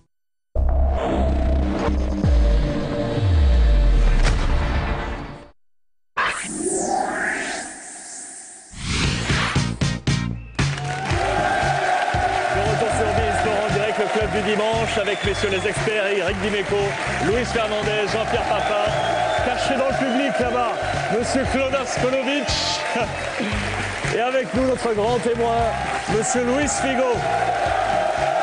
Je vous rappelle que ce soir le match très attendu sur notre antenne, c'est le match entre Valence et le FC Barcelone. Il nous faut également parler ce soir du Real Madrid, cher également à Luis, le Real qui jouait ce midi sur notre antenne à midi pétante. Si vous avez raté ce match, c'est dans quelques minutes. En attendant, on va revenir sur toute l'actualité du Real Madrid. Cette semaine, il y a eu encore beaucoup de choses. Le dossier Gareth Bale arrive au Real, ça y est. Aurore Thibault, JT des JT, spécial Real Madrid. Iker o Diego, Diego o Iker. Tic-tac, tic-tac, tic-tac. La pregunta, ¿quién será el portero? ¿Casillas? ¿Será Diego López? Diego López. Casillas vuelve. Casillas ou Lopez, qui sera titulaire? 3 matchs en 6 jours pour les Madrilènes. Le feuilleton donc à la une de toutes les télés espagnoles cette semaine. Lundi 26 août, Grenade-Real Madrid, 20h15, sortie des gardiens pour l'échauffement. Comme contre le Betis, Iker est encore une fois remplaçant. Casillas 0, Lopez 2. Que se passe-t-il dans la tête de San Iker à ce moment-là? La Quattro en mode extra-lucide. Pepe, lárgate de aquí, no te quedes, aquí no te quieren. El mejor portero del mundo, y el mejor portero del mundo no puede estar en el banquillo. Puedes escuchar a quien quieras, pero aquí tienes una responsabilidad. Bien plus réel, la longue attente d'une vie de doublure sur le banc pour justifier son choix. Carlo Ancelotti a fait bref. Diego jugó el primer partido, Diego jugó el segundo. En este momento está jugando bien, nada más. La déprime d'Iker et un Cristiano muy sorriente, très souriant sur la Quattro. Il y a un an, il clamait sa tristesse, c'est fini. 0 but en 2 matchs, le Portugais a quand même les zygomatiques en fait. Toujours un peu ronchon aussi, illustration avec cette lecture labiale face à Grenade. Ce journaliste s'est bien amusé avec les... Agarrón. Para soltar otro.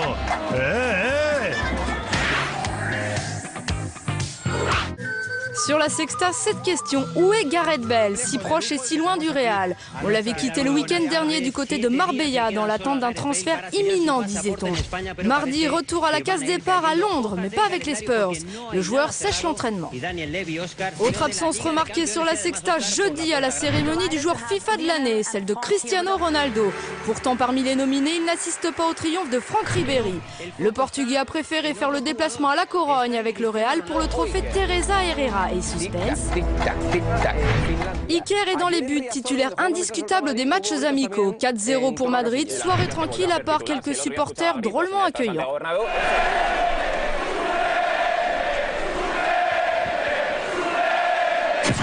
Autre remplaçant chronique titulaire d'un soir, Kaka, 2 buts et des envies de départ ouvertement formulées. Estoy bien, pero esto no quiere decir que estoy satisfecho. El club sabe que me gustaría salir, me gustaría que el club me ayudara a buscar una solución para eso. Kaka en partant, c'est le trophée de la soirée, imposant, qui peine à quitter la Corogne. Un peu trop grand pour la soute du quart du Real.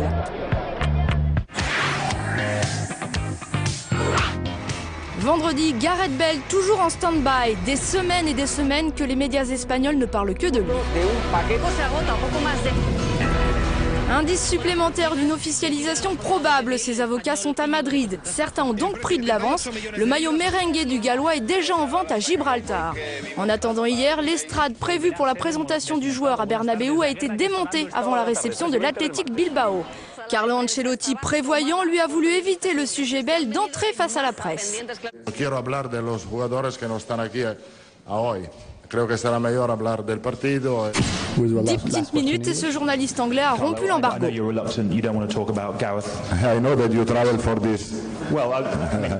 L'autre grand débat à la veille de ce match, c'est Iker ou Diego, une frénésie de questions et un entraîneur madrilène plutôt franc. Se ha hablado mucho en los últimos días en la prensa de la posibilidad de que Iker Casillas no terminara la temporada en el Real Madrid. Iker juegue la Champions y Diego la Liga. Iker Casillas y Diego López, si ya es definitiva mañana el puesto en la portería o seguimos esperando. No, no quiere esperar. Oye, mañana el portero será Diego López. Estoy seguro que Casillas habrá la oportunidad de jugar en esta temporada. Creo que Casillas merece, da mi parte, el respeto que merece el capitano de Real Madrid. Dur pour les pro Iker. Punto Pelota s'est rendu à Móstoles, la ville natale du gardien déchu. Sa mise au banc passe plutôt mal. Injusto, total. Sería comprensible que se fuera.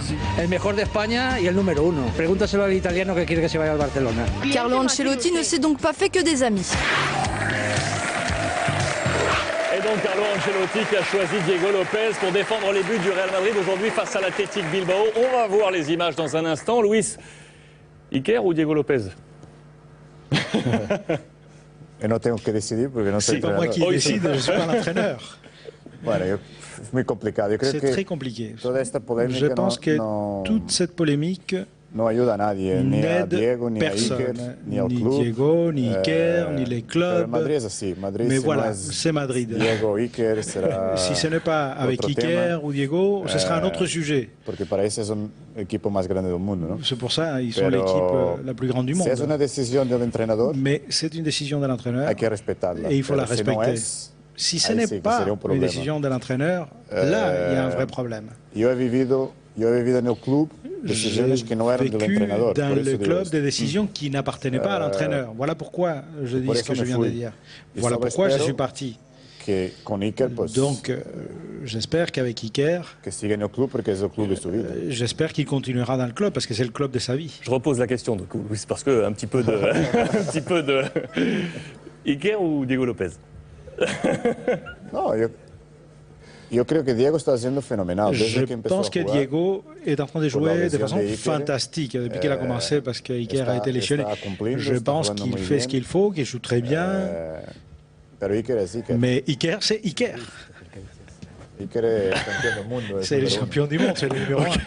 J'entends le choix. Les experts, votre avis, Iker ou Diego Lopez? La situation, il y a deux gardiens de profils totalement différents. C'est vrai que le choix est assez dur pour l'entraîneur parce que quand on sait ce que ça représente Iker Casillas, maintenant Diego Lopez fait partie aussi, sort de la formation du Real. Ouais. Il est parti à Villarreal et au Séville, il est revenu. Ouais. Et puis là on sent qu'il s'accroche, qu'il se bat et qu'il garde cette place de titulaire. Même si c'est dur pour Iker de vivre cette situation-là. Hein. Moi, je ne comprends pas pourquoi il y a encore un débat sur ce poste-là. L'an dernier, on nous explique que Casillas ne joue pas parce qu'il y a un problème avec Mourinho. Le problème, là, c'est qu'Ancelotti arrive et il ne joue encore pas. Que je sache, Ancelotti n'est pas fou au point de se mettre et les supporters à dos, voir les dirigeants, voir le vestiaire, parce qu'on sait que le vestiaire du Real est difficile, pour mettre Casillas dehors. C'est simplement parce que Diego Lopez est meilleur. Si on se souvient de la campagne européenne de Diego Lopez l'an dernier, il a été énorme. Voilà, donc Ancelotti ne juge que sur les performances. Est-ce qu'Iker Casillas n'est pas sur le déclin? C'est impossible ça, qu'un grand joueur, un grand gardien... Jean-Pierre, d'accord ou pas? Oui, d'accord avec ce que dit Eric. C'est vrai que... Et tu es d'accord avec ce que dit Luis aussi, c'est vrai que c'est une polémique qui n'aide personne, ça met un petit peu le feu partout. Et je pense que pour les joueurs eux-mêmes, ça va être difficile à gérer. Moi, de mon côté, j'ai une petite préférence pour Diego Lopez. Alors, Diego Lopez, Casillas? Ah non, moi je m'en fous. Moi, Casillas ou Diego Lopez? Moi je constate que... Ça c'est le Marseillais, ça c'est... Diego Lopez a été performant depuis qu'il joue, il n'y a pas de raison de le sortir. Donc Diego Lopez? Oui. Diego Lopez. Dans cette situation-là, il faut aussi se dire qu'un garçon comme Iker Casillas, Luis ne va pas me contredire, c'est un compétiteur, un vrai compétiteur. Il est dans une situation dans laquelle il n'a jamais eu à rencontrer. Jusqu'à présent, ça a toujours été numéro 1 du Real, numéro 1 de la section espagnole. Il a toujours été le numéro 1. Là, il est dans une situation difficile, compliquée. À lui de la surmonter. S'il en a les moyens, les capacités, il est quand même un compétiteur. Je ne pense pas que Iker va lâcher ça. C'est-à-dire que peut-être que gardien, Louis, c'est compliqué le poste de gardien. Il n'y a pas de concurrence. Il y a toujours un numéro 1, un numéro 2. Il n'a jamais connu la concurrence. Justement, là, il la connaît. Il y a une Coupe du Monde. Peut-être qu'il faudra qu'il parte. Ce serait dommage pour lui et pour le Real, mais il faudra peut-être qu'il parte. Louis Siquer ou Diego Lopez? Dans les buts. J'ai vu le match de ce matin. Diego Lopez pour l'instant. Ah oui. Donc 3 Diego Lopez. Louis, vous êtes tout seul. Vous êtes tout seul. Iker Casillas. Non, yo he dicho. C'est parce qu'il est samedi soir.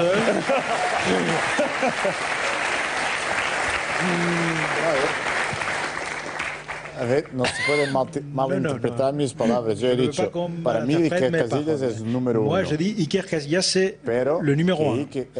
Diego, desde que está jugando, Diego, depuis qu'il est en train de jouer, il joue à merveille. Donc, je pense que cette polémique n'est pas en train d'aider qui que ce soit, ni Diego, car ça apporte de l'insécurité, ni Iker, parce que quand il va jouer, il aura une grande pression sur lui. Je vous cherche. L'information vient de tomber. Belabès Boissi, qui est en régie, qui prépare l'émission à l'édition. Gareth Bale, c'est officiel, vient de s'engager avec le Real Madrid. Le contrat, ça y est officiel, pour une durée de 6 ans. 6 ans pour Gareth Bale au Real Madrid. J'aimerais avoir votre avis. Dans le public. Pour savoir ce que vous en pensez. Est-ce que vous êtes pour ou non? Est-ce que oui ou non, Gareth Bale fait bien de signer au Real Madrid, ou inversement, est-ce que le Real fait bien de faire signer Gareth Bale? On vous offre 8 secondes pour voter oui ou non. Est-ce que Gareth Bale, c'est un bon coup pour le Real Madrid, et est-ce que c'est un bon coup pour lui? Louise, vous en pensez quoi de Gareth Bale au Real Madrid? Votre avis? pas comme ça, hein? Bueno, yo creo que es mercado. Je pense que c'est le marché. Mercado, c'est un club qui quiere vender y otro que quiere comprar. Un club qui veut vendre, un autre club veut acheter. Ils sont d'accord sur le prix. Qu'est-ce que vous en pensez dans le public? Est-ce que vous êtes de l'avis de Luis Figo? On va regarder le résultat de vos votes. Est-ce que oui ou non, c'est un bon coup, Gareth Bale au Real Madrid? C'est pas si franc que ça. Majorité pour les oui. Qui est-ce qui pense que non? Non, c'est pas un bon coup. Ça s'est levé en premier là-bas, tout au fond. On va y aller.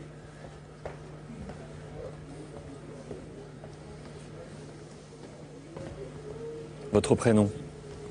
Mohamed. Mohamed, merci d'être avec nous. Votre avis? Moi, je pense que c'est non, parce qu'il y a trop de stars. Ouais. Et trop, ça tue. Trop de stars, ça tue les stars. Donc, pour lui, il vaut mieux qu'il change. Attention, parce qu'il n'y a que des stars sur le plateau, là. Donc, je respecte. Mais pour le club, peut-être c'est bien, mais pour lui, je ne pense pas. Il y a Ronaldo à côté. Donc vous pensez que pour le club, pour Madrid, c'est un bon coup, mais pas pour lui, pas pour Gareth Bale. Vous pensez qu'il ne va pas trouver sa place dans cet effectif? Non, c'est pas qu'il ne trouvera pas sa place, mais ça sera trop dur, il y a trop de concurrence. Pour l'instant, ce n'est pas une star. Okay. C'est peut-être quelqu'un qui deviendra star. Pour l'instant, il a besoin de montrer encore autre chose dans un grand club comme le Real, entouré de stars, où il y a des Cristiano Ronaldo, il y a vraiment des stars, où ils ont gagné des titres. Lui, il arrive dans ce club. Moi, je pense que l'arrivée de Gareth Bale, c'est peut-être en train d'envoyer un message. Peut-être que Cristiano Ronaldo partira du Real de Madrid la saison prochaine. Parce que je pense que prendre un garçon comme Gareth Bale, avec ce profil-là de joueur avec cette puissance, cette force, cette technique de passe, de frappe et de but, je pense qu'on est en train d'anticiper sur un futur départ. Alors bougez pas, pour avoir vos avis et vos réponses également, Jean-Pierre et Eric, des éléments supplémentaires pour voir comment joue le Real actuellement, avec sa zone au milieu. Ça s'est passé cet après-midi, c'était à midi pétante sur l'antenne de beIN Sport, le match du Real face à l'Athletic Bilbao. Florent Dulin.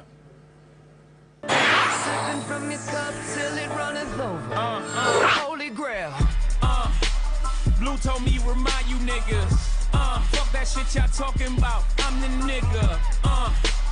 Caught up in all these lights and cameras. But look what that shit did to Hammer. God damn it, I like it. Bright lights enticing. En attendant Gareth Bale, le Real veut mettre la pression sur le Barça. Sans Mesut Ozil sur le banc, c'est Isco qui mène le jeu, mais c'est bien Ronaldo qui se met en évidence. Après 20 minutes, le Portugais, qui n'a toujours pas marqué en Liga cette saison, oblige Iago à intervenir. En ce moment, le temps fort du Real, c'est la première mi-temps. Sur les 3 buts inscrits par les Madrilènes en Liga, 2 l'ont été dans cette période. Illustration, 5 minutes plus tard, Benzema lance subtilement dans le dos de la défense. Isco, l'Espagnol, fait le reste. Contrôle pied droit, frappe pied gauche pour un but aussi esthétique que technique. Isco est un récidiviste il y a 2 semaines pour ses grands débuts à Bernabéu. Il avait déjà marqué.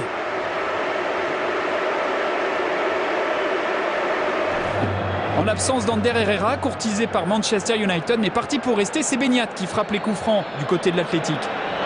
Celui-là passe tout près de la lucarne de Diego Lopez. Après 29 minutes, première alerte pour le choix numéro 1 de Carlo Ancelotti dans les buts du Real. Pour le reste, le jeu est en faveur des Madrilènes. Le temps additionnel en témoigne. Di Maria sur coup franc trouve Ronaldo. Le Portugais se libère et conforte son équipe. 202e but pour Ronaldo en 202 matchs officiels avec le Real, soit la meilleure moyenne de buts dans toute l'histoire du club madrilène, devant le Hongrois Ferenc Puskás. Cette saison, le Real est solide, à défaut d'être flamboyant. Le déclic viendra peut-être de ce 3e but en 2e mi-temps. Karim Benzema en est l'instigateur. Le Français trouve à nouveau Isco. La frappe pied droit de l'ancien joueur de Malaga est fulgurante. Premier doublé pour Isco, 2e passe décisive pour Benzema. En ce début de saison, les 2 joueurs sont investis sur 5 des 6 buts du Real en Liga. Les Basques avaient remporté leurs 2 premiers matchs de Liga. Cette 3e journée s'annonce compliquée. Ibai Gomez finira tout de même par marquer pour l'Athletic.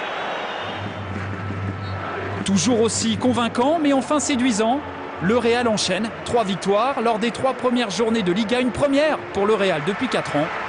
Le Barça est prévenu. Résultat pour le Real Madrid face à l'Athletic Bilbao. Regardez, messieurs les experts, pour avoir votre avis donc sur l'arrivée éventuelle de Gareth Bale au Real Madrid. Éventuelle, pardon, c'est officiel depuis aujourd'hui, donc pour 6 ans. Voici quelle était la composition d'équipe alignée par Carlo Ancelotti face à l'Athletic Bilbao. Et le positionnement moyen des titulaires, avec au milieu de terrain Modric, vous le voyez avec son numéro de 19, et Khedira à ses côtés avec le numéro 6. Où est-ce qu'on fait jouer Gareth Bale, Luis? Qui on enlève si on fait jouer Gareth Bale? Bueno, normalement, il joue à gauche. Cette année, il a été le 2e attaquant. Con Villas-Boas jugó. Con Villas-Boas, il a été derrière un attaquant. Il y a 2 ans à l'Inter, il était à gauche. Maintenant, je ne sais pas où ils vont le mettre. Vous êtes d'accord, les experts, ou comment on fait jouer? Peut-être ils vont sortir Benzema. Je ne sais pas. Je sais pas. Je pense qu'il a bien défini, Luis, le positionnement de. Peut-être c'est un joueur sur le côté gauche, parce que j'ai comme l'impression qu'il laisse un peu plus de liberté à Ronaldo, en l'associant de plus en plus avec Benzema, Ronaldo, le mettant à gauche, ou sinon, comme le dit Luis aussi, de jouer derrière l'attaquant. C'est comme ça qu'il a joué cette saison avec Tottenham. D'accord, on jouerait juste derrière. Je voudrais avoir votre avis également sur ce travail mené par Carlo Ancelotti, notamment avec Modric, qui très clairement, lorsque le Real est en position de relance, se met en impact devant la défense. C'est le premier relanceur pour sortir tout simplement le plus proprement possible. Regardez avec des images pour accompagner votre vision, tracking et analyse graphique du positionnement de Modric. Vous en pensez quoi de ce positionnement devant la défense comme ça? C'est pour lui.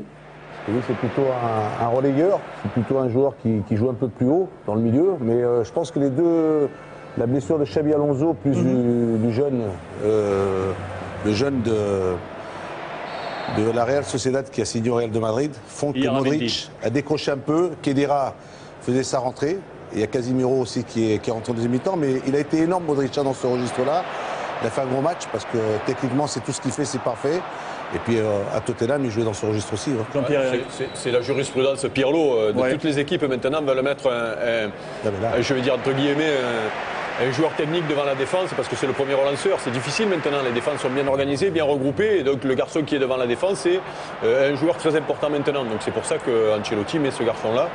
Parce qu'il a une qualité de passe et un volume de jeu, on le voit sur ces images. Parce que c'est un garçon qui est capable de récupérer des ballons, mais surtout il a la technique, il a la passe. C'est pour ça qu'il est là. Il va faire quelque chose de fort. Il va faire quelque chose, un crochet dans le pont. C'est fort. Je pense qu'avec l'arrivée d'Ancelotti, il est en train de lui donner cette confiance qu'il avait besoin. qu'il n'avait pas certainement la saison passée. Parce que le milieu de terrain, c'était Khedira et Xabi Alonso. Hein. Voilà. Modric qui donc peut s'installer comme un titulaire très certainement indiscutable maintenant dans le groupe de Carlo Ancelotti. Victoire donc face à l'Athletic Bilbao 3-1 et l'information principale de la journée concernant le Real, c'est donc l'officialisation du contrat de Gareth Bale et ce pour les 6 prochaines saisons. Luis, on va parler du Sporting. Le football portugais, c'est également en exclusivité sur les antennes de beIN Sport. Ce championnat est pour les 3 prochaines saisons et il y avait un match de Golgoth, de fou furieux. Aujourd'hui, c'était hier, le match entre le Sporting et le Benfica. Si vous avez manqué cette rencontre, les meilleurs moments, c'est maintenant.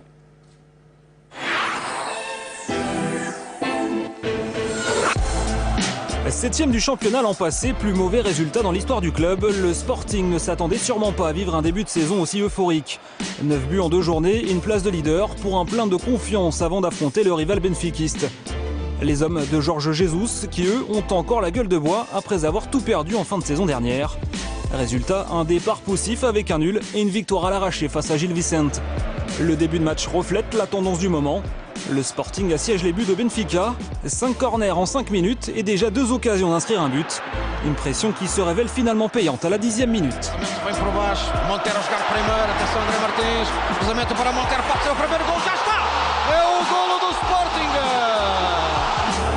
Légèrement hors jeu au départ de l'action, le Colombien Freddy Montero concrétise la domination sportinguiste et inscrit au passage son 5e but en 3 journées. Sonné, Benfica réagit au quart d'heure de jeu. La tête de Rodrigo s'écrase sur la barre de Rui Patricio. Un manque de réussite qui semble gagner les coéquipiers de Luisão, à cheval sur les 2 périodes et en l'espace de 8 minutes, Pérez, Salvio puis Gaitán doivent laisser leur place à Amorim, Markovic et Cardozo. 3 changements contraints et forcés qui paradoxalement vont faire du bien à Benfica.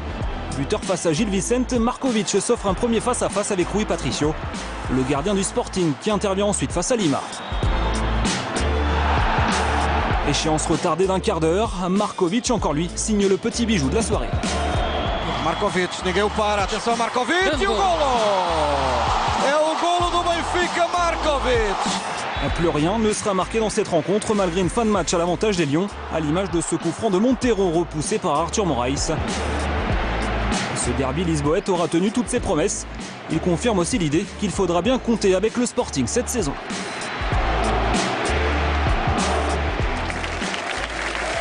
Louis, on sait que le Sporting est un club de cœur pour vous. Est-ce que vous y retournerez un jour? Sí, algún día seguro. Oui, probablement un jour. J'ai été déjà plus loin que ça. On parlera encore du football portugais tout à l'heure. Tous les buts de cette journée, vous les verrez après le match ce soir entre Valence et le Barça. Ainsi, je vous le rappelle que les buts entre l'AS Monaco et l'Olympique de Marseille. On va parler du football italien. Louis, pourquoi l'Inter, cet amour avec José Mourinho, un homme décrié, un homme battu, flagellé? C'est un bonhomme, José Mourinho? Bueno, Mourinho l'Inter a ganado todo. Entonces, Mourinho a tout gagné à l'Inter. Ha dejado un gran recuerdo. Donc il laisse un grand souvenir. Y muchas veces yo creo que et souvent, je pense que l'image qu'on transmet à la télé n'est pas forcément la réalité de ta vie quotidienne. Souvent, les gens se font une opinion d'après les conférences de presse, mais la vie va au-delà de ça.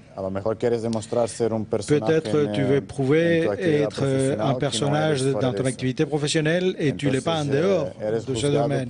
Et on te juge d'après ce que tu es, d'après ce que tu n'es pas. J'ai un bon souvenir de l'année où j'ai travaillé avec Mourinho. Je ne peux dire que du bien de lui. Mais bien sûr, tout cela dépend des relations qu'on établit ou que l'autre peut établir. Donc ça peut changer énormément de l'un à l'autre. José Mourinho aujourd'hui à Chelsea. Nous vous montrerons les images du championnat d'Angleterre également ce soir. En attendant, nous sommes sur l'Italie. Il y avait sur nos antennes notamment un choc à distance entre les 2 prétendants au titre, très certainement, le Napoli de Rafael Benitez et la Juventus de Turin. Que s'est-il passé dans les matchs respectifs? Samuel Olivier.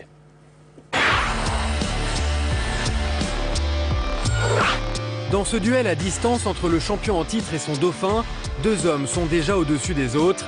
À l'heure des réglages de début de saison, Marek Hamsik pour le Napoli, Arturo Vidal pour la Juventus sont déjà prêts.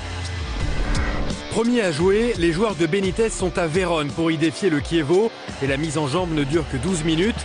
Pas besoin de plus pour Marek Hamsik. Le capitaine napolitain décroche une frappe somptueuse qui ne laisse aucune chance à Pugioni. Courageuse et combative, l'équipe du Chievo revient rapidement dans la rencontre en profitant des largesses défensives d'une défense pas encore rodée. Paloschi est à la réception du centre d'Etmage. Et c'est ce même Etmage que l'on retrouve 4 minutes plus tard. Ça passe mal assuré, mais Gonzalo Higuaín sur orbite. Callejon est à la conclusion, son deuxième but en 2 matchs. Mais les Napolitains n'ont décidément pas la tâche facile. Les tâtonnements de la défense du vice-champion d'Italie permettent à Paloschi de s'offrir un doublé juste avant la mi-temps.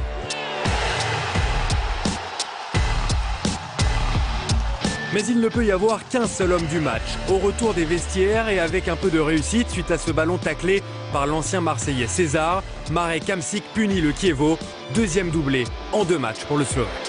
La fête n'aurait pu être complète sans le premier but de Gonzalo Higuaín sous ses nouvelles couleurs. Après s'être blessé au visage en début de semaine en tombant sur le ponton d'un bateau, l'Argentin débloque son compteur but, bien aidé par une main non signalée par l'arbitre. 4 de score final, l'armada offensive du Napoli a encore frappé, mais il faudra trouver les bons réglages en défense avant le début de la Ligue des Champions. Après l'avoir écrasé 4-0 il y a 15 jours en Supercoupe d'Italie, la Juve retrouvait la Lazio et comme Naples, la vieille dame dégaine dans le premier quart d'heure. Passe lumineuse de Pogba pour Vidal. Marchetti est battu et ne pourra pas faire grand-chose 13 minutes plus tard sur une action similaire. Cette fois, c'est Chiellini qui sert le Chilien pour un doublé. En 30 minutes, la Juve pense avoir déjà plié la rencontre. Pourtant, 1 minute plus tard, Miroslav Klose relance le match. Buffon repousse cette tentative dans les pieds de l'Allemand. C'est le premier but encaissé par la Juve cette saison. Pas de quoi faire trembler toutefois le champion d'Italie qui va rapidement se redonner une marge de sécurité au retour des vestiaires grâce à Mirko Vucinic. En manque de tendresse, mais pas d'efficacité. Après l'expulsion d'Hernanes à l'heure de jeu, la Lazio va logiquement plier une dernière fois. La recrue Carlos Tevez inscrit son 3e but en autant de rencontres. La Juve s'impose 4-1 et marche sur les pas du Napoli. Pas de doute, les deux épouvantails du football italien font déjà peur. Le choc à distance entre la Juve et le Napoli. Également aujourd'hui le premier match à domicile de Rudy Garcia avec sa nouvelle formation de l'AS Roma. Voici le schéma de jeu lancé par Rudy Garcia face à Hellas Vérone. Regardez les buts de cette rencontre. Victoire de l'AS Roma 3-0 pour les hommes de Rudy Garcia. On va voir cela ensemble avec le premier but inscrit par Maicon. Contre son camp, bien aidé par la défense d'Hellas Vérone. Le but a été accordé à Maicon. Recrue, vous le savez, Gervinho qu'on a vu également, lui aussi. But signé Pjanic qui devait quitter l'AS Roma. L'ancien de l'Olympique lyonnais Rudy Garcia a su le convaincre. Il est l'homme fort sur ce deuxième but. Et la dernière recrue, Ljajic, c'est lui qui inscrit le 3e but de l'AS Roma face à Vérone. Les experts, votre avis sur le travail de Rudy Garcia, et on va revenir sur la composition d'équipe lancée face à Hellas Vérone. Je pense que quand on voit son schéma tactique, il s'est copié un peu celui du Barça, non, avec un Totti peut-être libre de tout mouvement, et puis une équipe qui s'articule autour de lui, non, avec des garçons qui vont vite devant. Beaucoup de nouveaux, hein, Strootman qui arrivait des Pays-Bas, retour auprès de lui de Gervinho, Maicon, Pjanic lui qui reste, De Sanctis là-bas et le petit Ljajic qui vient de débarquer et qui marque. C'est son 4-3-3 lillois qui refait aujourd'hui, tout simplement. Il a un système, il le connaît bien, il a été champion avec, et puis voilà, il a les joueurs pour, donc c'est beaucoup plus facile. C'était important pour lui de bien commencer, c'est le cas, parce qu'il y a eu quand même beaucoup de doutes quand il est arrivé à la Roma. Les supporters ne le connaissaient pas, et donc quand on arrive dans un nouveau club, quand on est un entraîneur français, il vaut mieux vite gagner, parce que sinon ça peut devenir compliqué. Louis, ce schéma de Rudy Garcia, entraîneur français qui était ici à Lille avant, il y a des hommes que vous connaissez bien. Je vais pointer le numéro 10. Qui était également votre numéro. Des grands bonhommes du football, comme ça on n'en trouve plus beaucoup sur la planète. Bueno, Totti es conocido mundialmente. Totti, effectivement, il est connu dans le monde entier. También ya está en la fase descendente. Mais il est aussi dans la partie descendante. El tiempo pasa para todos. Le temps passe pour tout le monde. Esa es una realidad. C'est une réalité. La Roma ha cambiado mucho. Mais la Roma a changé beaucoup. Il y a beaucoup de joueurs nouveaux cette année. Il y a des nouveaux joueurs que j'aime beaucoup. Maicon, je les connais. De l'Inter, Cervinho, je les connais aussi. Je pense que c'est aussi très bien. Totti, il a beaucoup de qualité, bien sûr, c'est logique. Yo no espero que sean muy felices, Mais como soy interista, no espero. J'espère qu'ils ne vont pas être trop heureux. J'espère. On verra bien entendu ce que fera Rudy Garcia avec cette formation de l'AS Roma. Je vous l'avais annoncé tout à l'heure. On parle également de l'Angleterre sur l'antenne de beIN Sport avec la Première Ligue. Il y avait des matchs ô combien importants ces dernières heures. 3 matchs avec des clubs forts, des puissances côté de la Première Ligue. Résumé complet de cette journée.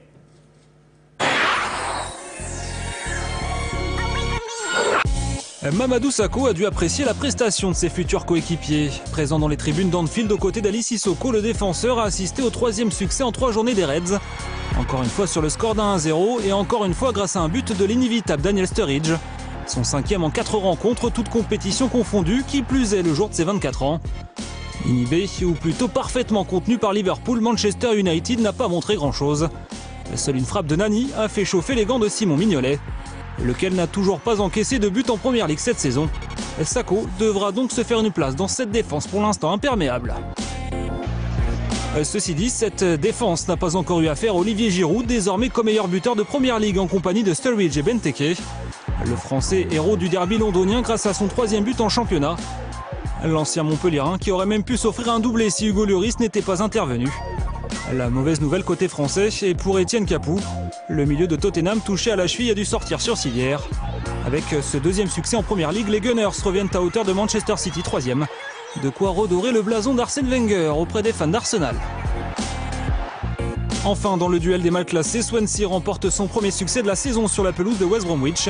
Une victoire 2-0 grâce à 2 buts signés du Gallois Ben Davis et de l'Espagnol Pablo Hernandez.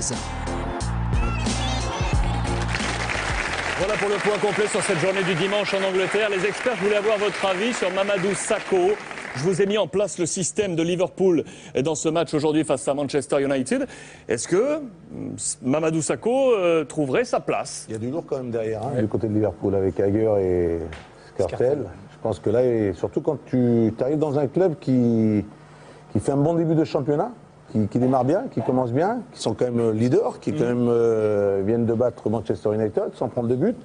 Maintenant, c'est un choix, il va falloir qu'il fasse au plus vite, qu'il prenne place le plus rapidement dans cette équipe, il va falloir qu'il s'impose, il va falloir aller chercher sa place. C'est comme Ali Sissoko, pareil. Là, les chiffres parlent quand même pour cette défense, puisqu'ils n'ont pas encaissé de but depuis le début de la saison. Il y a 2 vieux grognards là dans l'axe derrière, donc il va falloir aller les sortir, les bouger. C'est un vrai challenge pour Mamadou, parce que c'est un gros club avec une équipe qui fonctionne bien. Il faut à tout prix qu'il gagne sa place pour faire le mondial. Il est parti du Paris Saint-Germain pour ça. Il n'a pas choisi la facilité, d'après moi. Jean-Pierre ? Je pense que tout est dit. Quand tu as une défense qui ne prend pas de but, tu es en tête du championnat. Je vous pose la question dans l'autre sens. Paris doit laisser partir Sakho ? Louis déjà dit non. C'est le choix de Sakho. C'est le choix de Sakho. Okay. C'est pas le choix du PSG. Est-ce que Paris doit laisser partir Sakho? Est-ce qu'on le retient? Est-ce qu'on doit garder un joueur qui a envie de partir parce qu'il a envie de jouer? Voilà, c'est toujours le même problème et ça sera toujours le même problème partout dans tous les clubs. Un joueur qui joue pas, qui a besoin de jouer, qui sent que la sélection peut lui échapper, obligatoirement, il a envie de partir. Surtout à Paris, il était numéro 4. À la limite, tu as une concurrence saine, tu restes si c'est de gagner ta place. Mais là, il est numéro 4. Il y a le petit Marquinhos qui passe avant lui, Alex passe avant lui. Il y a une Coupe du Monde au bout. Il est obligé de partir. Et le club est obligé de le laisser partir. Tu ne peux pas le garder pour jamais le faire jouer. C'est pas possible. On suivra le cas Sakho également. Donc partira pas, Liverpool ou pas. Cas sensible du côté du Paris Saint-Germain. Je vous rappelle que dans 15-20 minutes, nous serons en direct de Valence pour ce match très attendu ce soir entre le Valence et le Barça. Louis, j'ai une petite image à vous montrer encore. J'espère qu'elle va vous faire rire également celle-ci. On va jeter un petit coup d'œil. Grosse qualité, on est dans le jardin, peinard, on invite des copains pour un petit barbecue. C'est parti, regardez et écoutez. simples treino, numa brincadeira de ocasião em que Figo passa a bola o testemunho a Ronaldo. As gerações que se cruzam neste segredo revelado, a futura não vive sem as conquistas da que passou.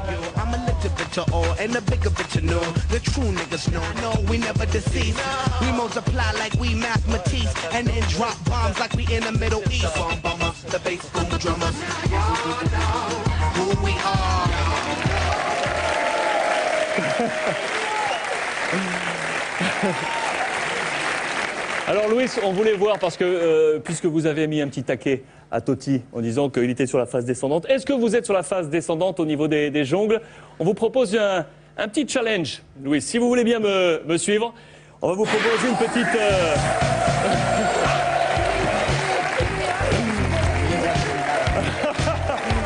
On va demander à Jean-Pierre. On va mettre d'un côté les ballons d'or, ensemble. On va mettre ensemble les ballons d'or. Allez. Et on va mettre Luis. Moi, je ne peux pas jouer tout seul. Alors, ce que je vous propose, j'ai choisi, j'ai trouvé. On va choisir quelqu'un dans le public. J'ai recruté. Marie, tu peux venir, s'il te plaît? Il a déjà fait son boulot de recrutement, Luis. Attention, parce que là, c'est carré.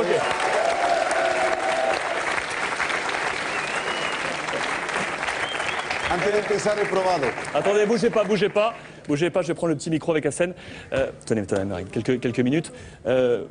Jouez avec Louis si vous avez recruté. Il a mis une petite prime ou... On a fait des essais avant de commencer. Marine, vous jouez au ballon? Ouais. Oui, je joue au ballon. Où est-ce que vous jouez? Je joue à Saint-Maur. À Saint-Maur, ok. Oui, voilà. Bon, 2 ballons d'or en face. Non, ça va. Pas peur. Ça va? Je suis avec Luis. Ok. Bon, on va faire une chose. C'est très simple. On va lancer un chrono, on va jouer sur entre 3 et 4 minutes. Obligation de laisser un rebond, d'accord, à chaque fois. Un rebote obligatorio, ok? On ne peut pas être au filet pour directement se matcher. Rebond obligatoire. Vous êtes ok? On va lancer un peu d'ambiance musicale, un peu de musique en régie, s'il vous plaît. Oui, s'il n'a pas de problème avec les pieds, je vais jouer le plus gauche à Jean-Pierre. Allez, c'est parti. Recule un peu, Marie.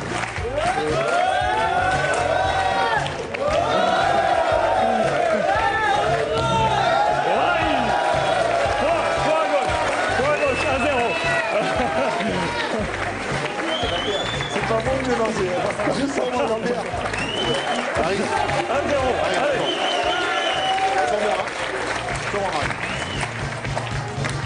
On joue.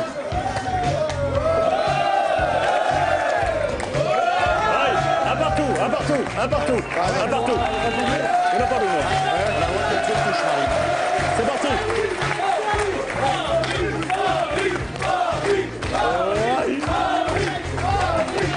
C'est bon, Marie.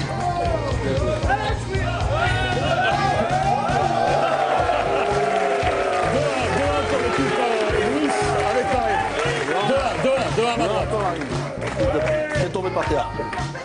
Bien joué, Marine.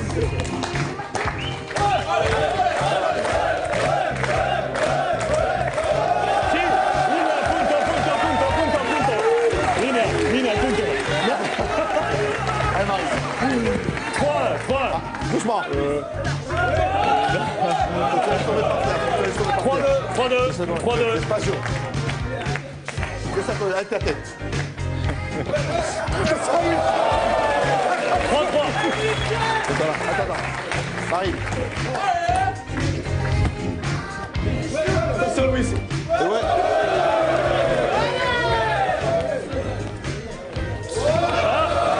4-3. Dehors. Laisse sortir, Robert. Rejoue. Et ici, tu dors. Voilà, 4-4. Match ball. Balle de match. Attention, Marine.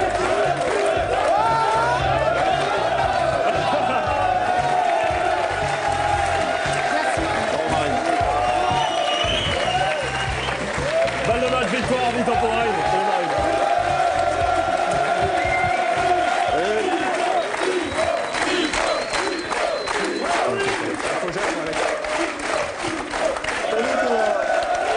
Il faut les sélectionner, hein. Il y a une bonne sélection. Pas mal. Très bien. Est-ce que vous avez une petite question peut-être à poser à Louis? C'est pas la même là, hein, maintenant. Pourquoi avoir quitté le Barça? Ah, il a déjà répondu. Ouais, mais... C'était un choix plus personnel ou plus sportif? C'était plutôt un choix sportif.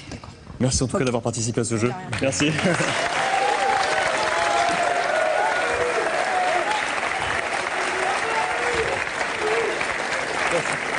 Louis, on va vous remercier. On va vous remercier d'avoir pris ce temps et d'avoir passé ce temps avec nous. On a encore une grande soirée, mais vous avez pas mal d'obligations. Merci beaucoup. Merci beaucoup. On va remercier également Jean-Pierre Papin. Jean-Pierre, on va vous remercier également. Les 2 ballons d'or vont nous quitter avec des obligations importantes. On va vous laisser filer tranquillement. Merci encore. Muchísimas gracias. Y hasta la próxima. Et si on reste ensemble, parce qu'on a le match maintenant qui commence dans quelques instants, juste en attendant, ne bougez pas. Vous le savez, la Ligue 1, c'est également sur beIN Sport, avec des matchs qui se sont joués aujourd'hui. Si vous avez manqué ces 2 rencontres entre Saint-Etienne, Nice, les Girondins de Bordeaux également étaient là pour ce rendez-vous et Montpellier. Le meilleur de ces 2 matchs, c'est maintenant juste pour vous.